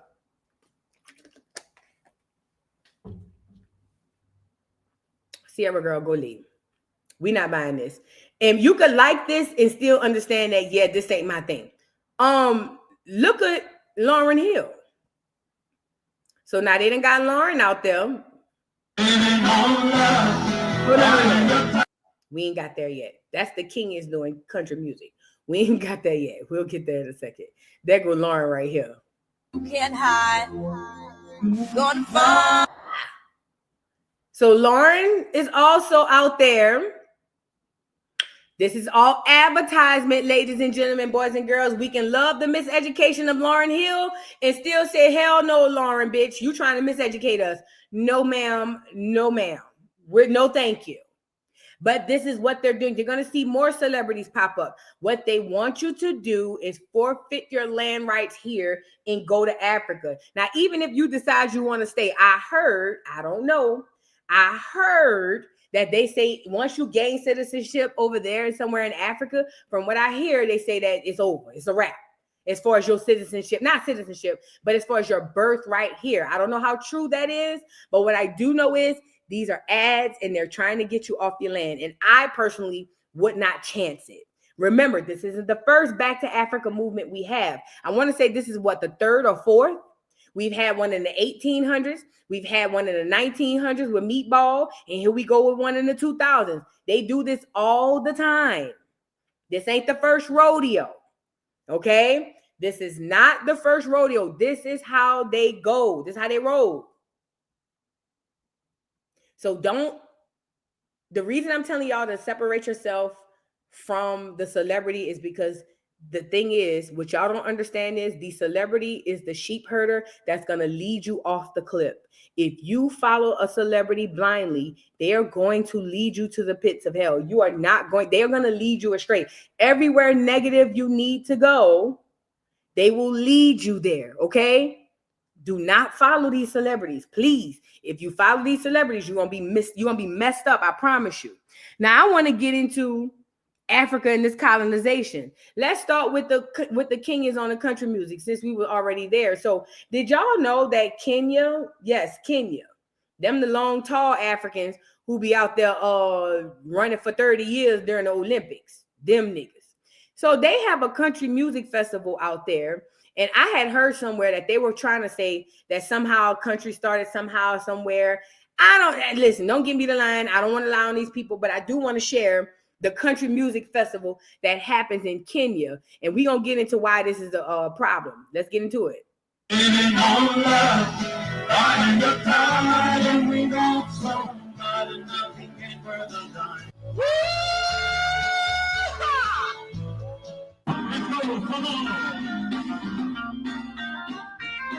In this world full of confusion, full of drama, country music is the only thing that makes sense to me. There's two things. Nothing I know. There was a girl. When I started out, it was a very tiny genre. Yes, there were country music programs on the radio, and that was pretty much, and people never got to get together like this in a setting like this.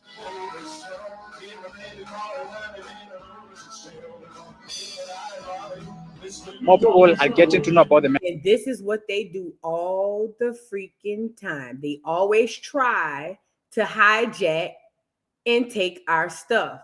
They say country music are similar to local Kikuyu traditions of storytelling. Let me tell you this. Everything started here in America. They make carbon copies and throw that shit out in the rest of the world. And then these Africans and all these other people come to America and will flip the narrative and tell you that it's tradition of this, or it comes from that, or it stems from this. No, it starts here. Black Americans, you are the creator of this earth. You are the only true creators on this earth. Let's talk about it. Okay?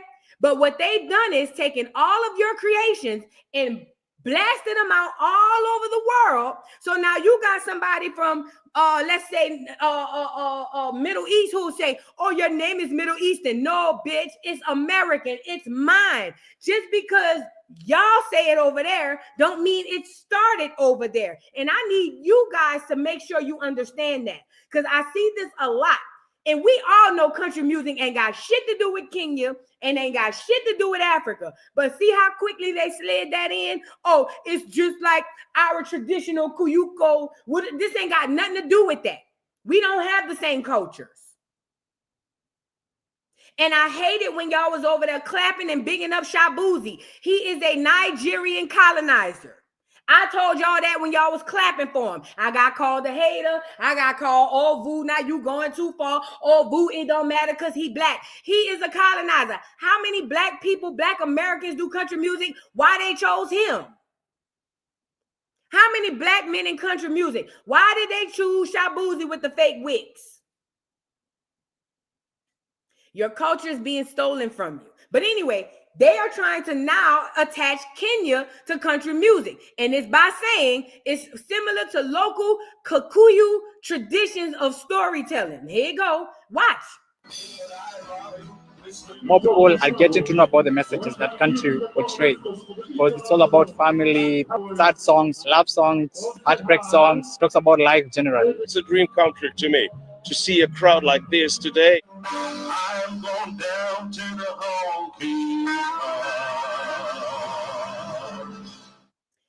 So rich when the original cowboy was the black American. Let's start there first. The original cowboy and the original Indian were you. Okay, let's start there first. The whole theme of country music, how could it even relate to Kenya? The clothes, the style, the songs, the shit they even singing about, the instruments, my nigga, like how? But this is what we have done, Black America. This is what we have allowed. We have allowed, through Pan-Africanism, an open door policy for any and everybody to come on in and take whatever it is they want. And now they've taken what they wanted and are literally coming back to us, gaslighting us, making it seem like they never took it. And as a matter of fact, we got it from them. This is a problem. Now, the Clears ain't gonna let the Africans take over country music. They only let Shabuzi in. Okay? But at the end of the day, country music was created by Black Americans. It's ours. We created that. That come from us. Okay? And it didn't come from no slavery, and it didn't come from no pain. It's something we've been doing this whole time. Everything we do, we've always done. Okay?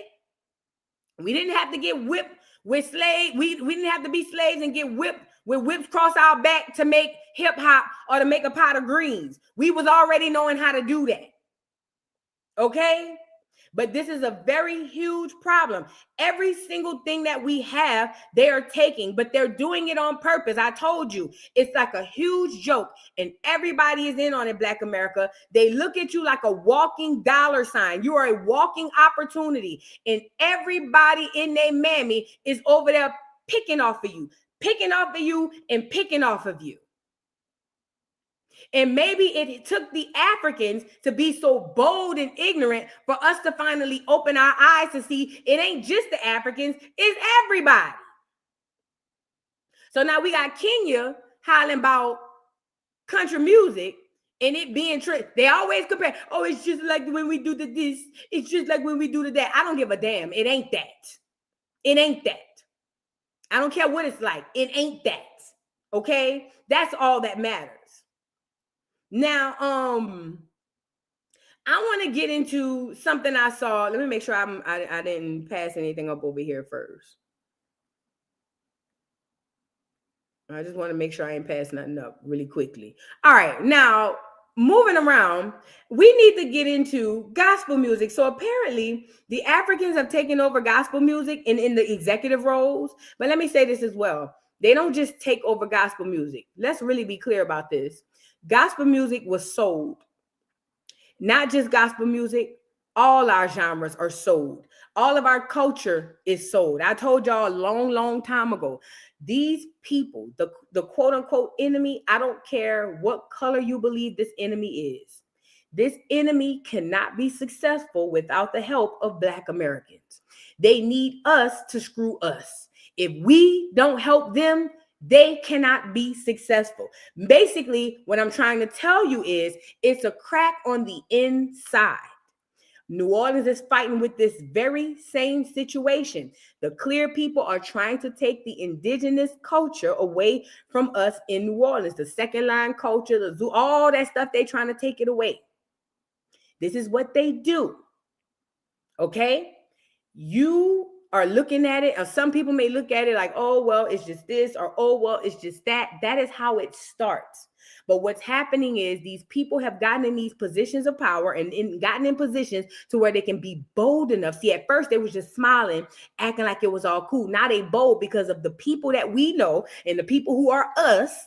Some of our kinfolk who are kinfolk are selling us up the road. Same thing happening in New Orleans. The same thing that happened about gospel music. Now, I told y'all this a couple of weeks ago when I forget the other little dude had something to say about Kirk Franklin doing the song or doing the album with Glorilla.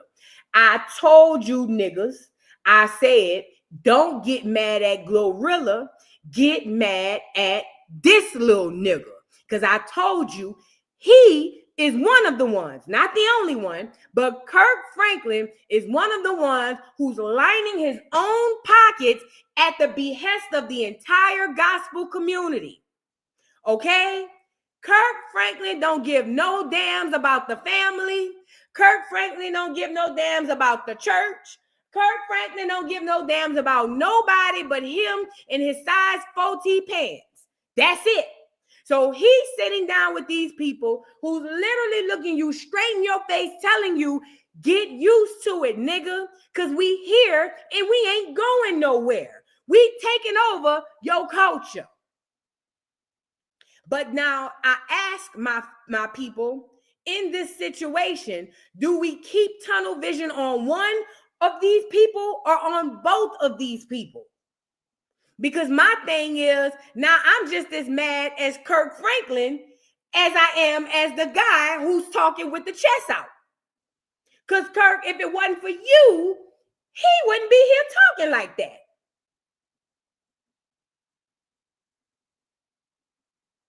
Now, the gospel community has lost their minds. Hold on, let me make sure I give y'all the right clip first. But the gospel community has lost their minds. The gospel community are just like, OMG, this dude, who is he? Because what happened was he came out and he made a statement basically talking about how he says that basically as far as Americans, we need to get used to the fact that they are in the culture and that we also need to dumb down our singing. That's what he said. We need to dumb down our singing, all that gospel stuff that we be doing when we be making all them runs. He said it's too much. Don't nobody want to hear it. He said he trying to make money. Now, from what I'm hearing, he has a group that are like I guess they like racially ambiguous or clear. I'm not sure.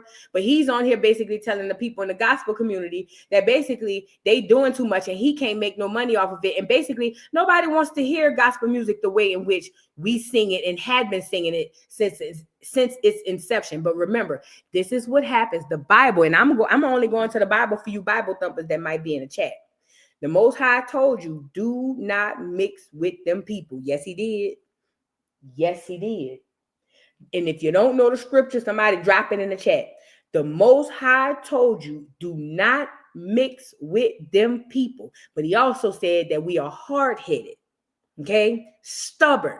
And I'm starting to see it more and more and more and more. So as much as we mix, as much as we Pan-African and this, that, and the third, that's the further we're going to be closer to the bull.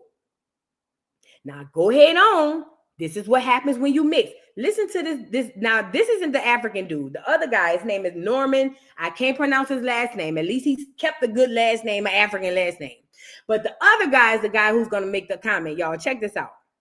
Point that you made when you knew that something different had to happen to resurrect or reshape the Christian/gospel industry. I mean, I'm going to be straight up. I threw it the first day. It was stale. The gospel norms wasn't working no more, man. Y'all sing too hard. Y'all over sing. Good God. Stop doing that. Don't nobody want to hear no runs. People keep saying, we want choir music back. Choir music would have never died if people want to listen to it.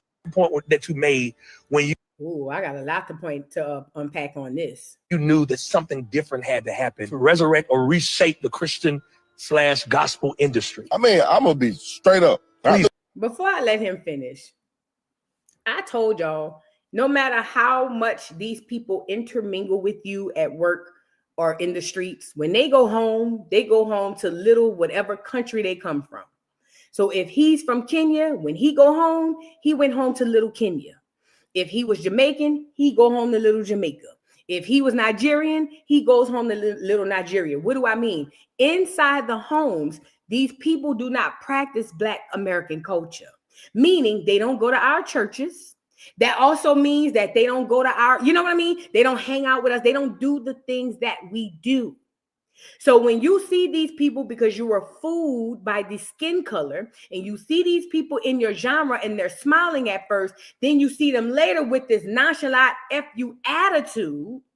You see what I'm saying? It kind of catches you off guard. He has zero connection to gospel music because he don't know nothing about it. He wasn't raised with niggas in no nigga church. From what I hear, he was raised with two parents who are physicians. He was raised with two African parents. They didn't go to the same church you went to. So yeah, running for him, it's noise. It's annoying. Plus, he knows that we the only ones can do it the way that we do it. But it's too late now. He's an exec in the industry.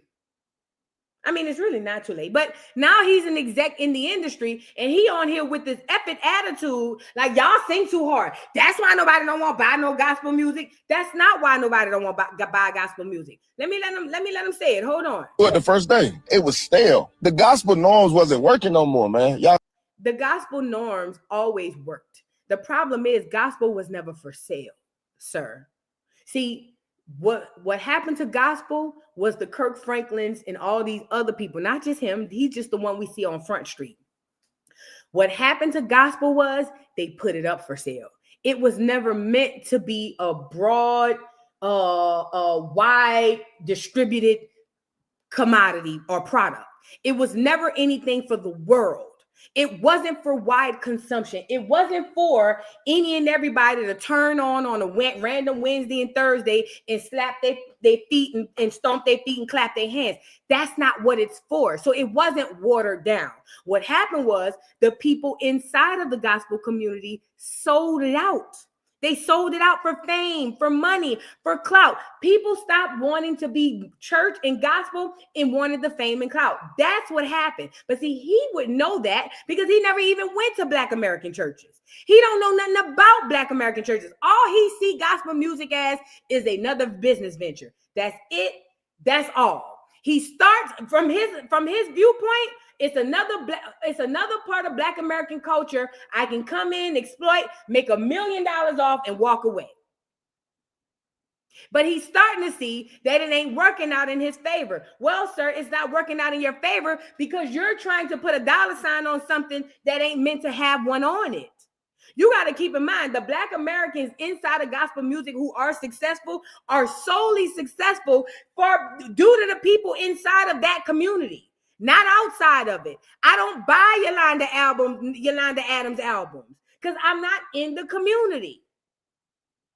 He's trying to commercialize a genre of music that is not meant to be commercialized, and it's not going to work. But again, if he knew anything or at least respected anything about the music or at least the genre of music, he would understand that. But he's just trying to make a quick dollar. That's all it's about. Sing too hard. Y'all oversing. We don't oversing and we don't sing too hard because I seen Cynthia Arevio, old alien head looking ass over here still trying to sing and do a harmony or whatever the case may be. We don't sing too hard, mother effer. We have the most highest, most respected and honored voices, nigga. See, our voices can do something that no people on the face of this earth can do, and you hate that. No shade to the Africans. I love to hear African tribes, especially when they get together and they sing their tribal songs and they do the slow ones. That shit be giving me chill bumps. This is no shade. Shout out to Africa, but they can't do what we do, nigga. So you call it singing too hard. Oh, they singing too hard. No, the Most High tweaked our voices perfectly, just like that.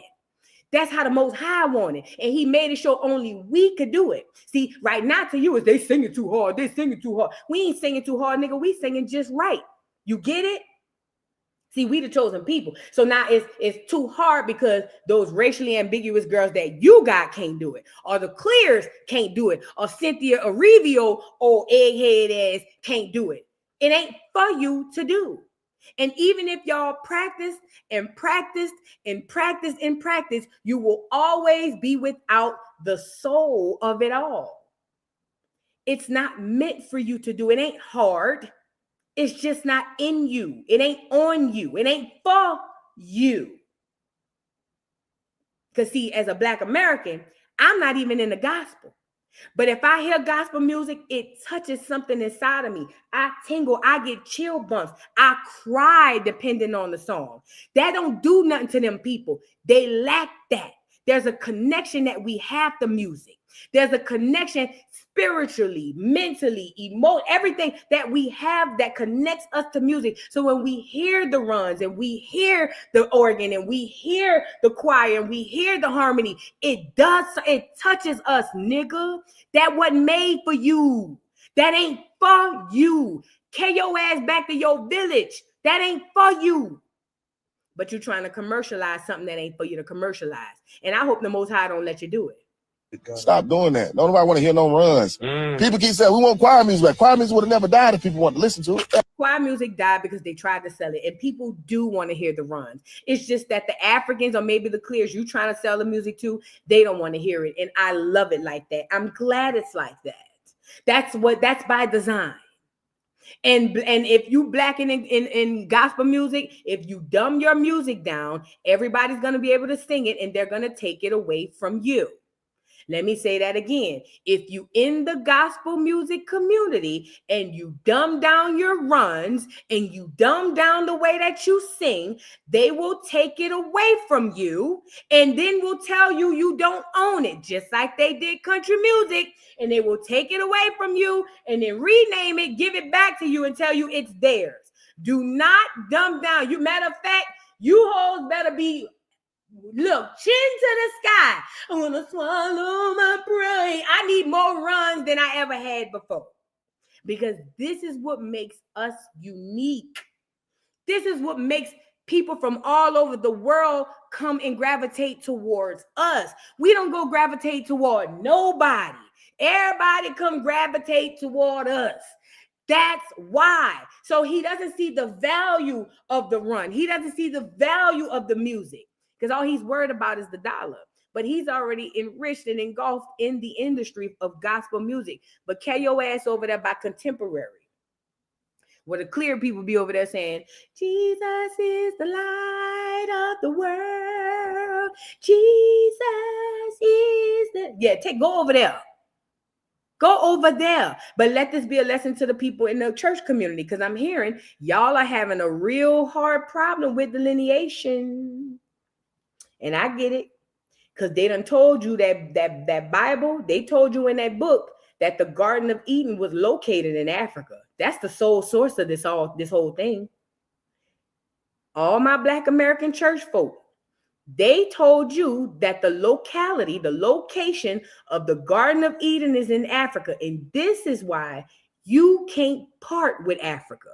But if you do not part with Africa, Africa is going to swallow you whole. I didn't say it. This is just messages coming to me. Now, you can look at me, girl, shut your stupid ass up. Don't nobody hear or care about what you saying. Cool. Take the information, do with it as you please.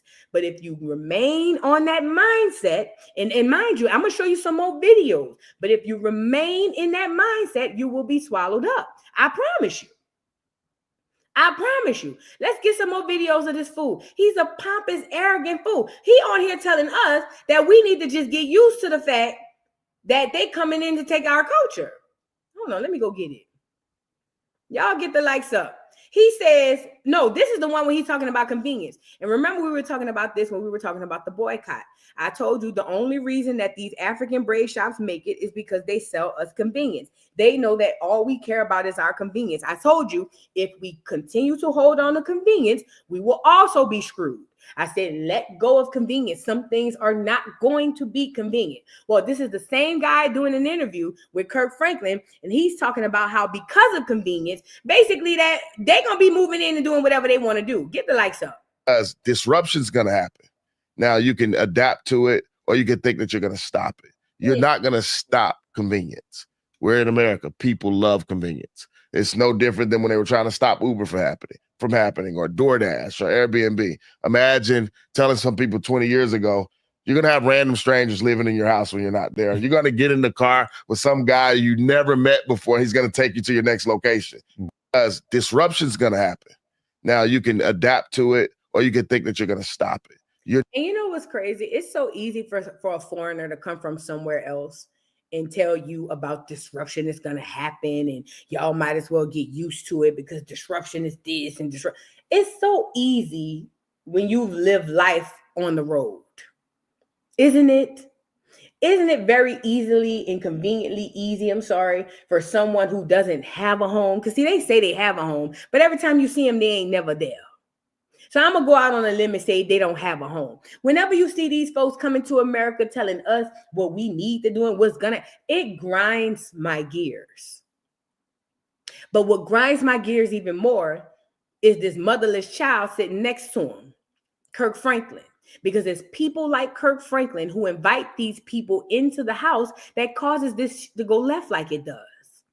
This is a problem.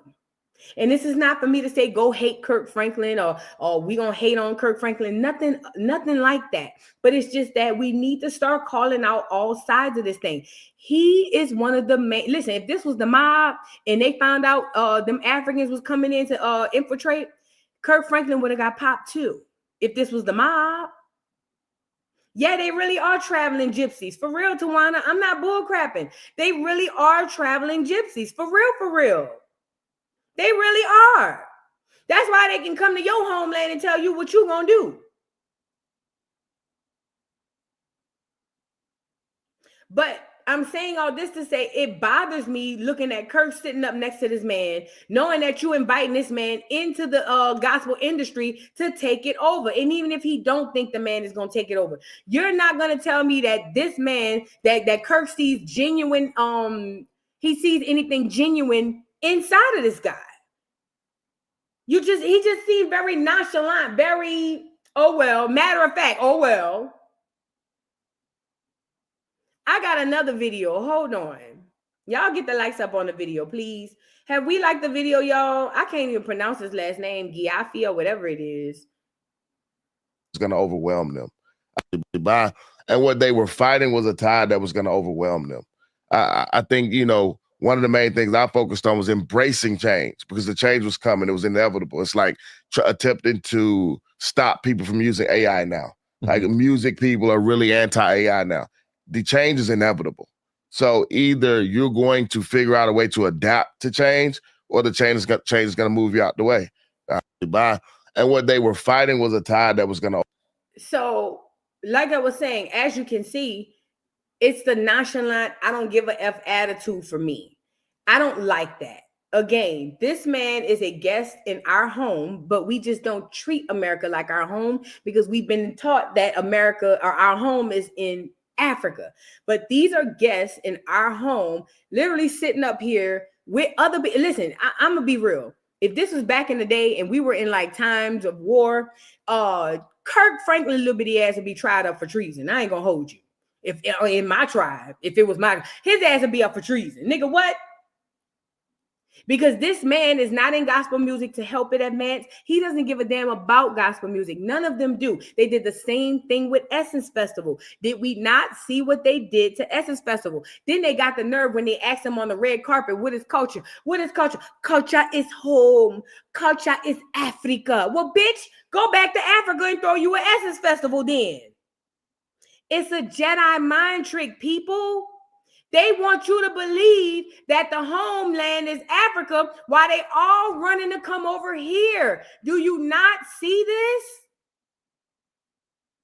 They want you to think that the homeland is over there. They lie to you and tell you all of the gold and riches and all of this stuff is over there. Well, if that's the case, then why is everybody trying to come over here? It doesn't make logical sense.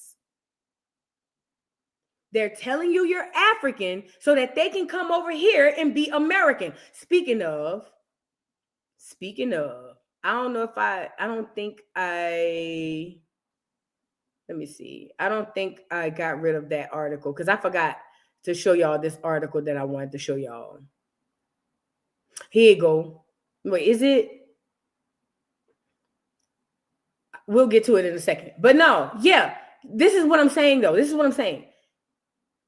We're looking at these little onesie-twosie things as little onesie-twosie things. No, this is major. These people are coming in to integrate and then infiltrate.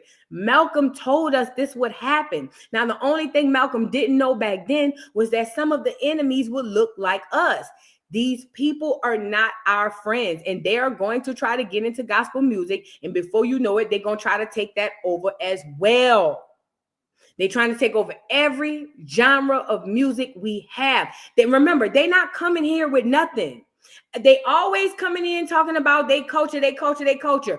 What is the culture? You can't say reggae, not reggaeton. You can't say Afro beats. That ain't the, what is the culture? I feel like the culture is in the homeland. It ain't with them people coming over here to America. Them people coming to America ain't coming with no culture.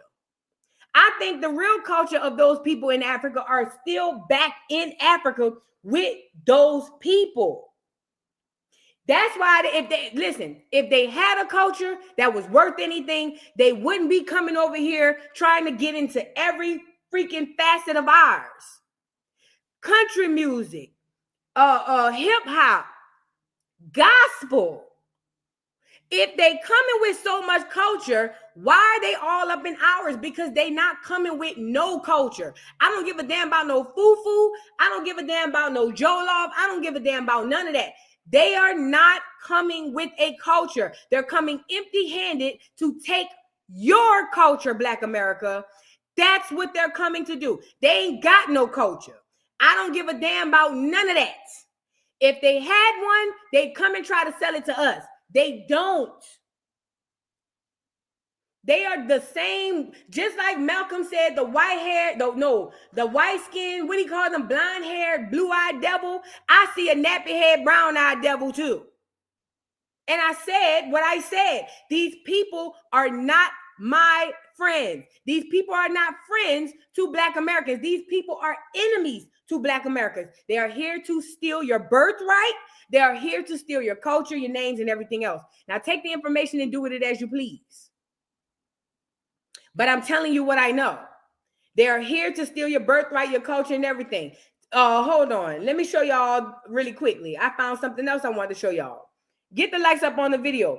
South Africa. Now, we've already debunked South Africa saying that New Orleans Zulu stole the culture from South Africa. And let me say this to all these South Africans and all the people in Black America and FBA who was unclear about New Orleans Zulu.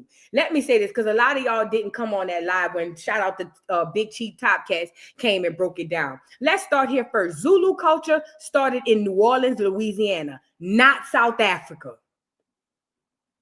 That Zulu culture that you see, even the one in South Africa, that shit started in New Orleans, Louisiana. It didn't start in South Africa.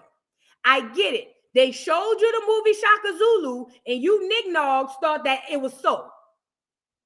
But it's not.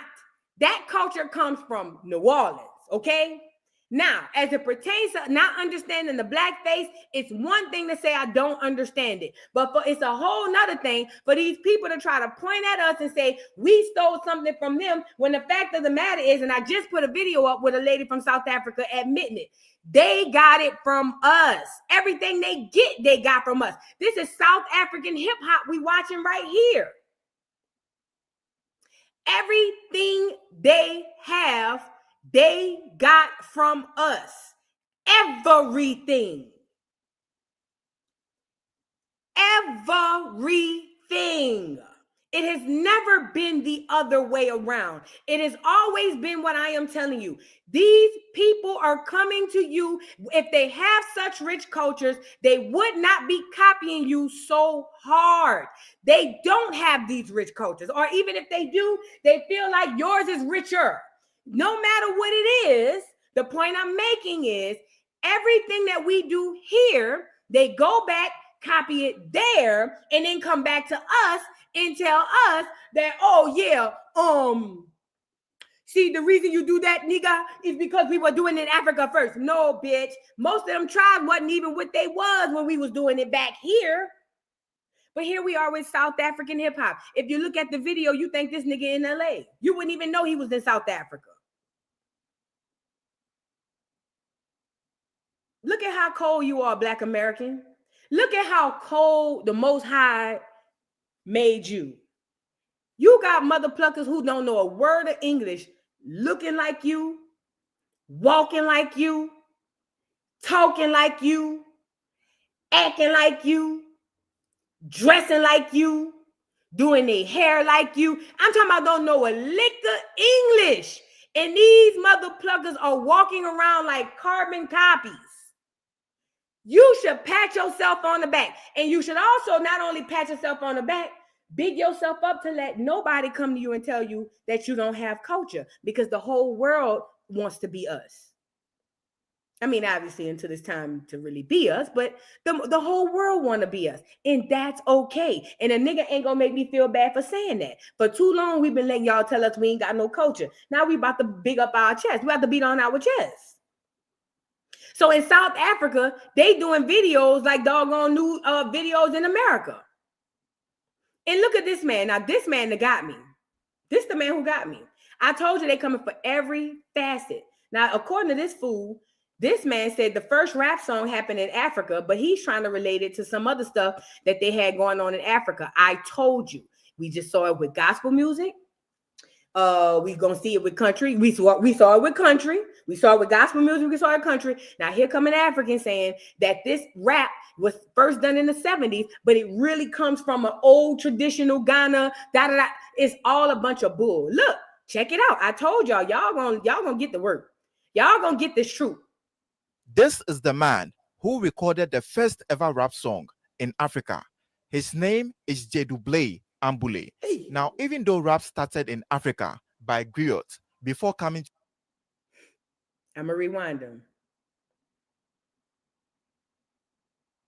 He said, even though rap started in Africa by Creoles Y'all do know what a Creole is, right? It's just a mixed race person. Hold on. He said Africa started in, he said rap started in Africa by Creoles. Look. First ever rap song in Africa. His name is Dez Bryant. Now, even though rap started in Africa by griots, now, even though rap started in Africa by Creoles, before coming to the New York City, it wasn't really on a oh, let me rewind him. He said before coming to New York City. Where my New York? Where my heavy boots at? He said this before they are. And listen, y'all might look at this as a one-off. Y'all might look at this as, oh, girl, who cares? Let's just ignore him. That's how we got where we at right now. Y'all better open y'all mouths and say something. These people are rewriting history, and then in the future, they're going to use this and things like this as if it's fact and law. That's why we so confused on history now. Pay attention. But before coming to the New York City, it wasn't really on a commercial level. It was basically storytelling and passing down of history. Now, fast forward in 1973, this man called Dez Bryant, who grew up in Sekendi, he recorded a song called Simiguado, which means sitting on my stool or sitting on my chair in the Fanti language, where he fused the rap music with the high life music, which was the biggest music genre in Africa and Ghana. Now, when you go to Google, this is the first ever rap song in history. It's by these people called the Sugar Hill Gang, which they called the Rapper's Delight in 1979. Even though the first rap performance was by these guys in the 1940s, but then Dez Bryant's own was in 1973. That is 6 years later, before these people in 1979. Because if you go through the Guinness Book of Records, they talk about Sugar Hill Gang or Rapper's Delight. But if you check their date, it's around 1978, 79. Mine was in 1973. And this is why New York, this is why y'all gonna have to start being honest. Because for the longest, shout out to New York. There's only one thing that's gonna save y'all. Because now they trying to say, listen, now they trying to say that even though Rappers Delight came out in 79, they did a song in 73. But New York, I'm gonna tell y'all kind of bought this on yourself. Because when y'all talk about hip hop, y'all like to exclude the South, but the South is the only thing gonna save y'all. Because they were rapping in the South eons before New York even put a turntable together. So the only thing that's going to save you, New York, is the fact that y'all got to be honest and start telling them folks and be more vocal about the fact that y'all were taking y'all mamas and daddies' old 8 tracks and old vinyls from the South, from Southern. Hello? Is this thing on? Hey, listen, let me tell you something. I'm from the South. We just waiting on y'all to tag us in. Only thing, we just need y'all to give us our due respect because y'all have been giving us a lot of crap in the past. That's why Andre 3000 had to get on here and say the South got something to say. Y'all been playing in our face, but we y'all only saving grace. We your only saving grace. Because now this African trying to say that it come from them in 73, even though y'all didn't come out Rappers Delight since 79. But I got you, New York. Don't worry about it. Because we are family.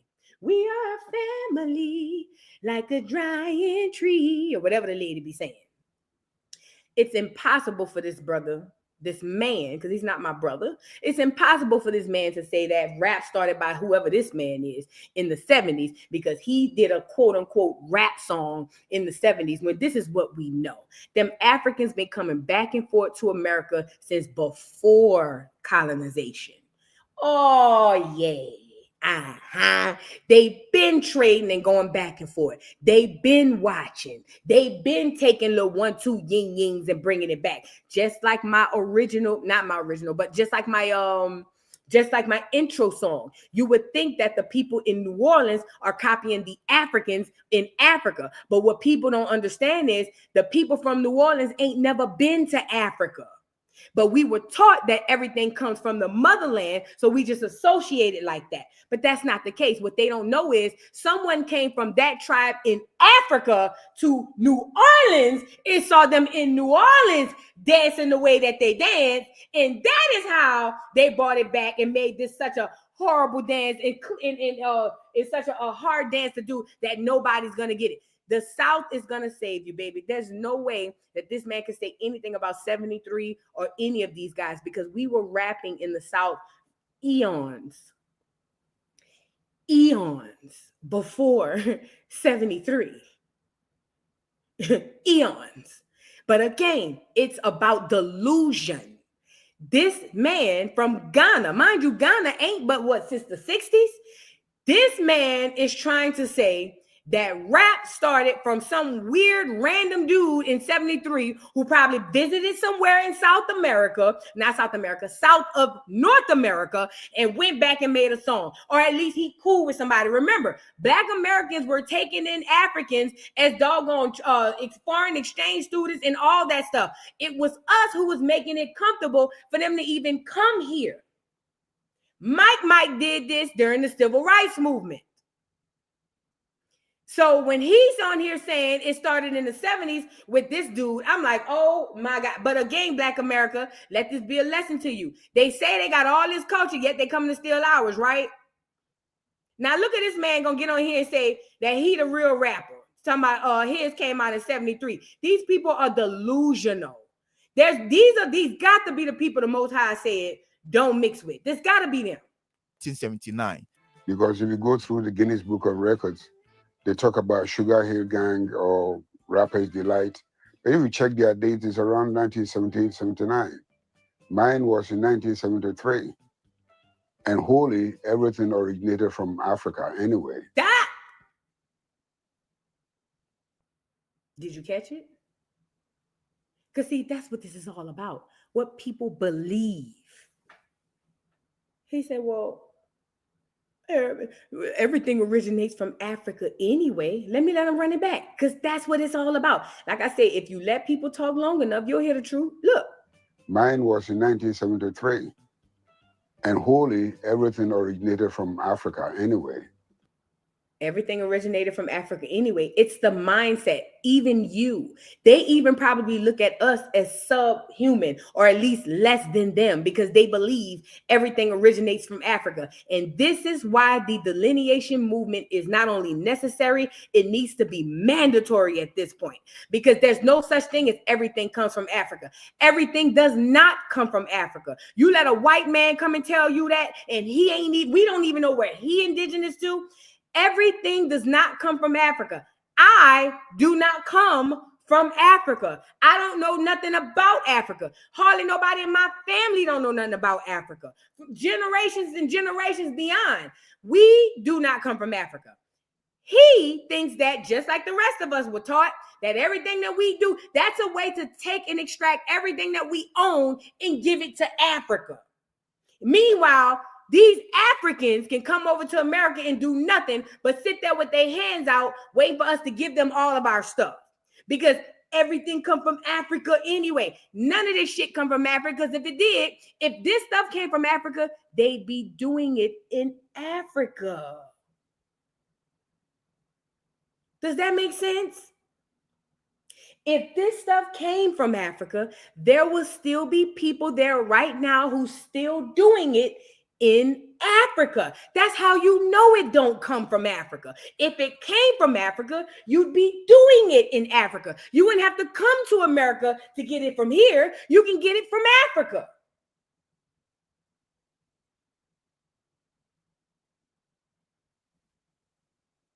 It's the mindset, the mentality. They really think they like our big brothers or something. So talking about the Kasahari, the rhythms and everything, it originated from here.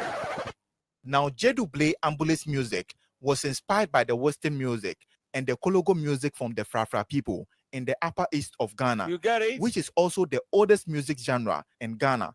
We'll talk about that in part 2. But for now, listen to the... Back up. What the hell? So talking about the Kasahari, the rhythms and everything, it originated from here.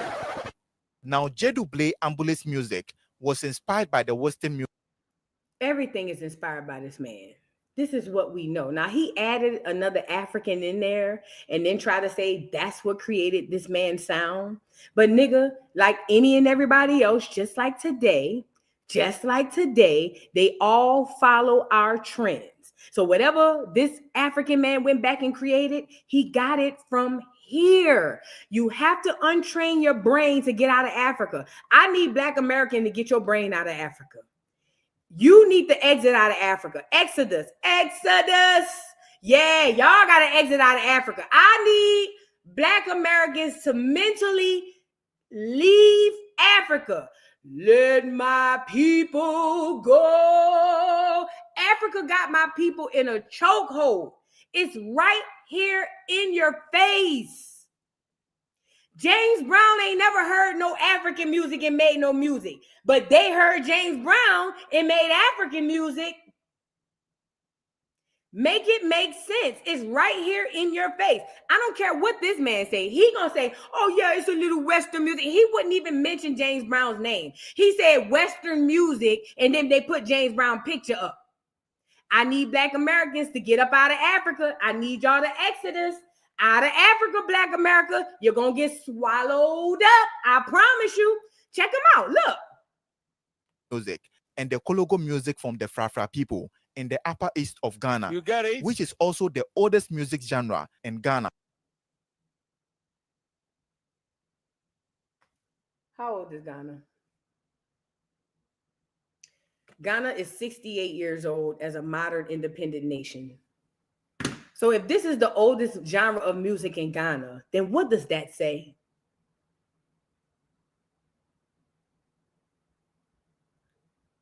If Ghana is 68 years old, and this is the oldest music in Ghana, and don't get no Africans on here saying, but voodoo, that's when we gained our independence. That doesn't mean that's when the people were there. Yes, it does. They scooped you niggas together and made one group. They scooped y'all together. As a matter of fact, I'm intrigued to sit down with somebody from Ghana or Nigeria and see how many generations back we can go on your family. I am very curious. I am curious to sit down with somebody because, see, they like to play it like, oh, no. That's when we got our independence. No. Okay, bet. If you indigenous to the land and that's where y'all from, let's talk generations. Let's talk genealogy. Let's see how far back they can go with their genealogy. They can't, because they were a bunch of people put together and they called them Ghanaians. A bunch of people put together and they called them Nigerians.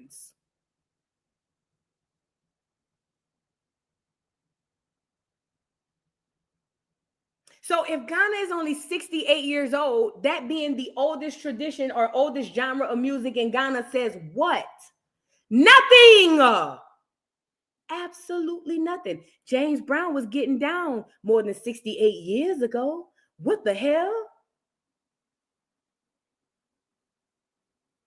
My daddy older than Ghana. My daddy 72 years old. My daddy older than Ghana. And see, when they say stuff, because we associate Africa with old world, and you hear this is the oldest tradition in Ghana. Yeah, but Ghana is 68. So how old is the tradition? A lot of these places and a lot of these people coming from a lot of these places, you're going to find out are brand new. They're not new. These tribes, they're not old tribes. They brand new. It's gonna, you're gonna be like, girl, what? Yes. Ask them about 3 generations. They get the fuck you, nigga. Yeah. But yet you want me to believe you come from me or I come from you. So I'm supposed to come from you, and your nation is 68 years old. I'm supposed to believe that I come from a nation that's 68 years old. And this is for everybody in the Western world. All the blacks in the Western world who believe in Pan-Africanism and believe that you come from Africa. Ghana is 68 years old. You want us to believe that that's where we came from in that area? Y'all got to be smarter than that. Y'all got to be smarter than that. We'll talk about that in part 2. But for now, listen to the difference between Jedu Blay Ambule's Simigwado and the oldest rap song in the world. I go do it. I go do it. Do it. Do it. Now he playing Rapper's Delight. I want to see. We all know what Rapper's Delight sound like. I want to see what this man's song sound like. It's a kind of dance, you know, been doing the plays we call our solution. That's the place to get together, group together, when everything gets. You can hear the same instruments that they tried to implement, but at the end of the day, they can't. Black Americans, y'all have to wake up. You have to wake up. Oh my God. Y'all have to wake up. I don't know what else has to happen. And this is what's worse. I can't stand cities like Atlanta, New Orleans, predominantly Black cities, because those are the most lost Black people that I've ever run across. Because they too preoccupied and drunk off the Kool-Aid. So I can't stand going into those communities trying to talk to them people. But damn it, they need it the most. This is the point I'm trying to make to you. There's something very sinister going on. I've been telling y'all since the beginning, they are trying to replace you. They already taking your names. Now they're taking your culture. They're taking our culture. This is what they do. Okay? And the fact of the matter is, we need to start talking about what is happening to us as a culture. Old cities don't feel the same no more. We being more restricted with what we can say and what we can do. And we got these quote unquote African people who are quote unquote our brothers and sisters, even though we don't never get nothing reciprocated from none of these folks. We don't never get nothing from none of these people. Yet and still, they're supposed to be our brothers and sisters, right? These people are taking everything from us. Everything. They are not coming in as friends. They are not coming in as allies. They are coming in as thieves up in the night, and they are coming in to take any and everything that you have. You have to understand, you don't understand your value. You don't understand that people want to be you because there's so much value in you. And there's a lot of these melanated, quote unquote, melanated people who are running around here cosplaying, acting like they can just step in our shoes and just deliver and be the same, or at least control it. And it's just not going to happen.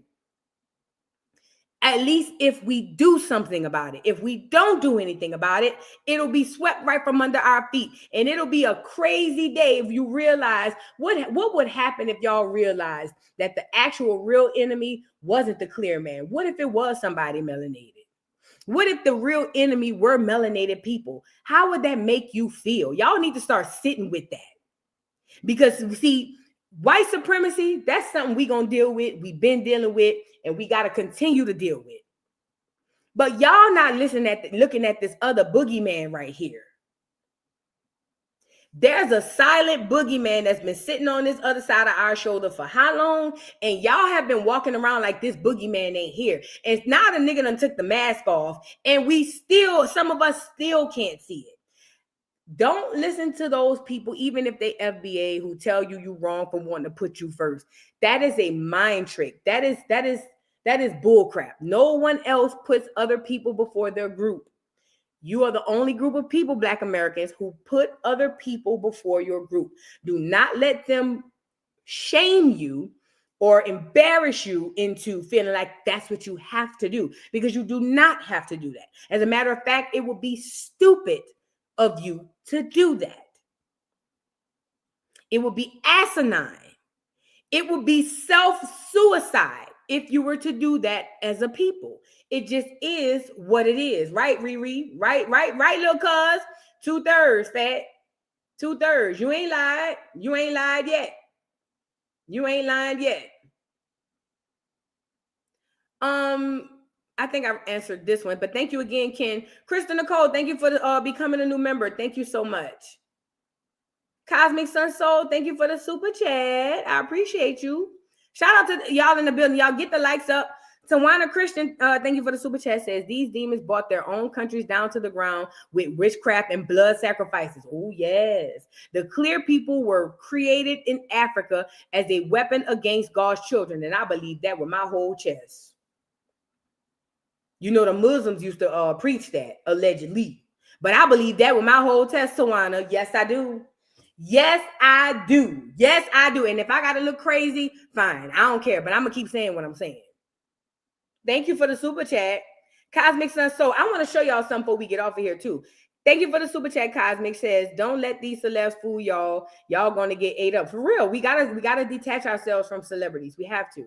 Pure Joy, thank you for the super chat. Boo Ludacris received citizenship in Gabon, Africa. He and his wife have built a beautiful estate, and they're living there now. Child, well, good. I hope they stay. Ain't he got a clear wife, or ain't she almost clear? Good. I hope they stay. Trey, thank you for the super chat. Says at this point we need to start moving like the Amish, focused, self-sufficient, and protective of our own. These folks are dangerous to our entire existence. Thank you so much for that, and you are absolutely right, Trey. Thank you so much. Symphony, thank you for the super chat. Says most mainstream gospel and even secular inspirational musicians been shifted to 440 HZ's tuning. Used to be 432. Oh, you talking about the sound. Before corporate standardization, 440 HZs were pushed by wartime propaganda machines. Yeah, and they talked about that with the 808 machine and all types of stuff. But again, it talks about how music puts people under witchcraft. And we all know that that's what it does. That's why when Future came out hollering Percocet, Miley Percocet, everybody was on pills. It's all witchcraft. Thank you so much, Symphony. Tawana, thank you for the super chat. Says we have to look at this spiritually. This is destiny swapping. Yes, we cannot look past the fact that witchcraft is normal in Africa. Facts for real. But you know what? We do have the ancestors working on our behalf, but we have to do our part. We have to. Nicki P, thank you for the super chat. Says thank you for stating that this up front. Exactly how it is, sis. Truly appreciate your efforts. Thank you so much, Nicki P. I appreciate you, beautiful. Y'all get the likes up on the video, please. The official Will, thank you for the super chat. Says Afrobeat started in Nigeria and Ghana in the early 2000s. To add Amapiano started in South Africa Township around the early 2010s, with some sources suggesting 2012. I don't know about all that. I can't tell you nothing about that. I heard Afrobeat started from a Black American, or at least was inspired. I don't know, though. I'm not here to go back and forth about that, but possibly. All this stuff is brand new, though, like Will. That's the thing. All of this stuff is just coming up, but yet they still attacking and running after our stuff. I get it because I know what they're trying to do, but it's just annoying. Ariel Israel, thank you so much for the super chat. Says we are lost people. We are monkey see, monkey do people. Facts. Wake up, people, the true people of the Bible, the Israelites. That's a Fendi fact. For real, for real. We are lost. But this is the thing. They keep us lost with the entertainment, with the distractions, with all this stuff, with church, with school, with music, with entertainment. That's what they do. But we have to start coming into who we are, our birthright, who we are on this land, and we have to start protecting it. We absolutely have to. Thank you, Ariel Israel. Tawana, thank you so much for the super chat. Says they are scrambling because they now realize that God tricked them and left them in ruins, while the people they sold out became the race of the world's greatest. Karma is a bit and is. Thank you so much for the super chat. Cosmic Sun Soul, thank you for the super chat. Says I keep saying Nigeria and Ghana is less than 80 years old. Yeah, Ghana is 68.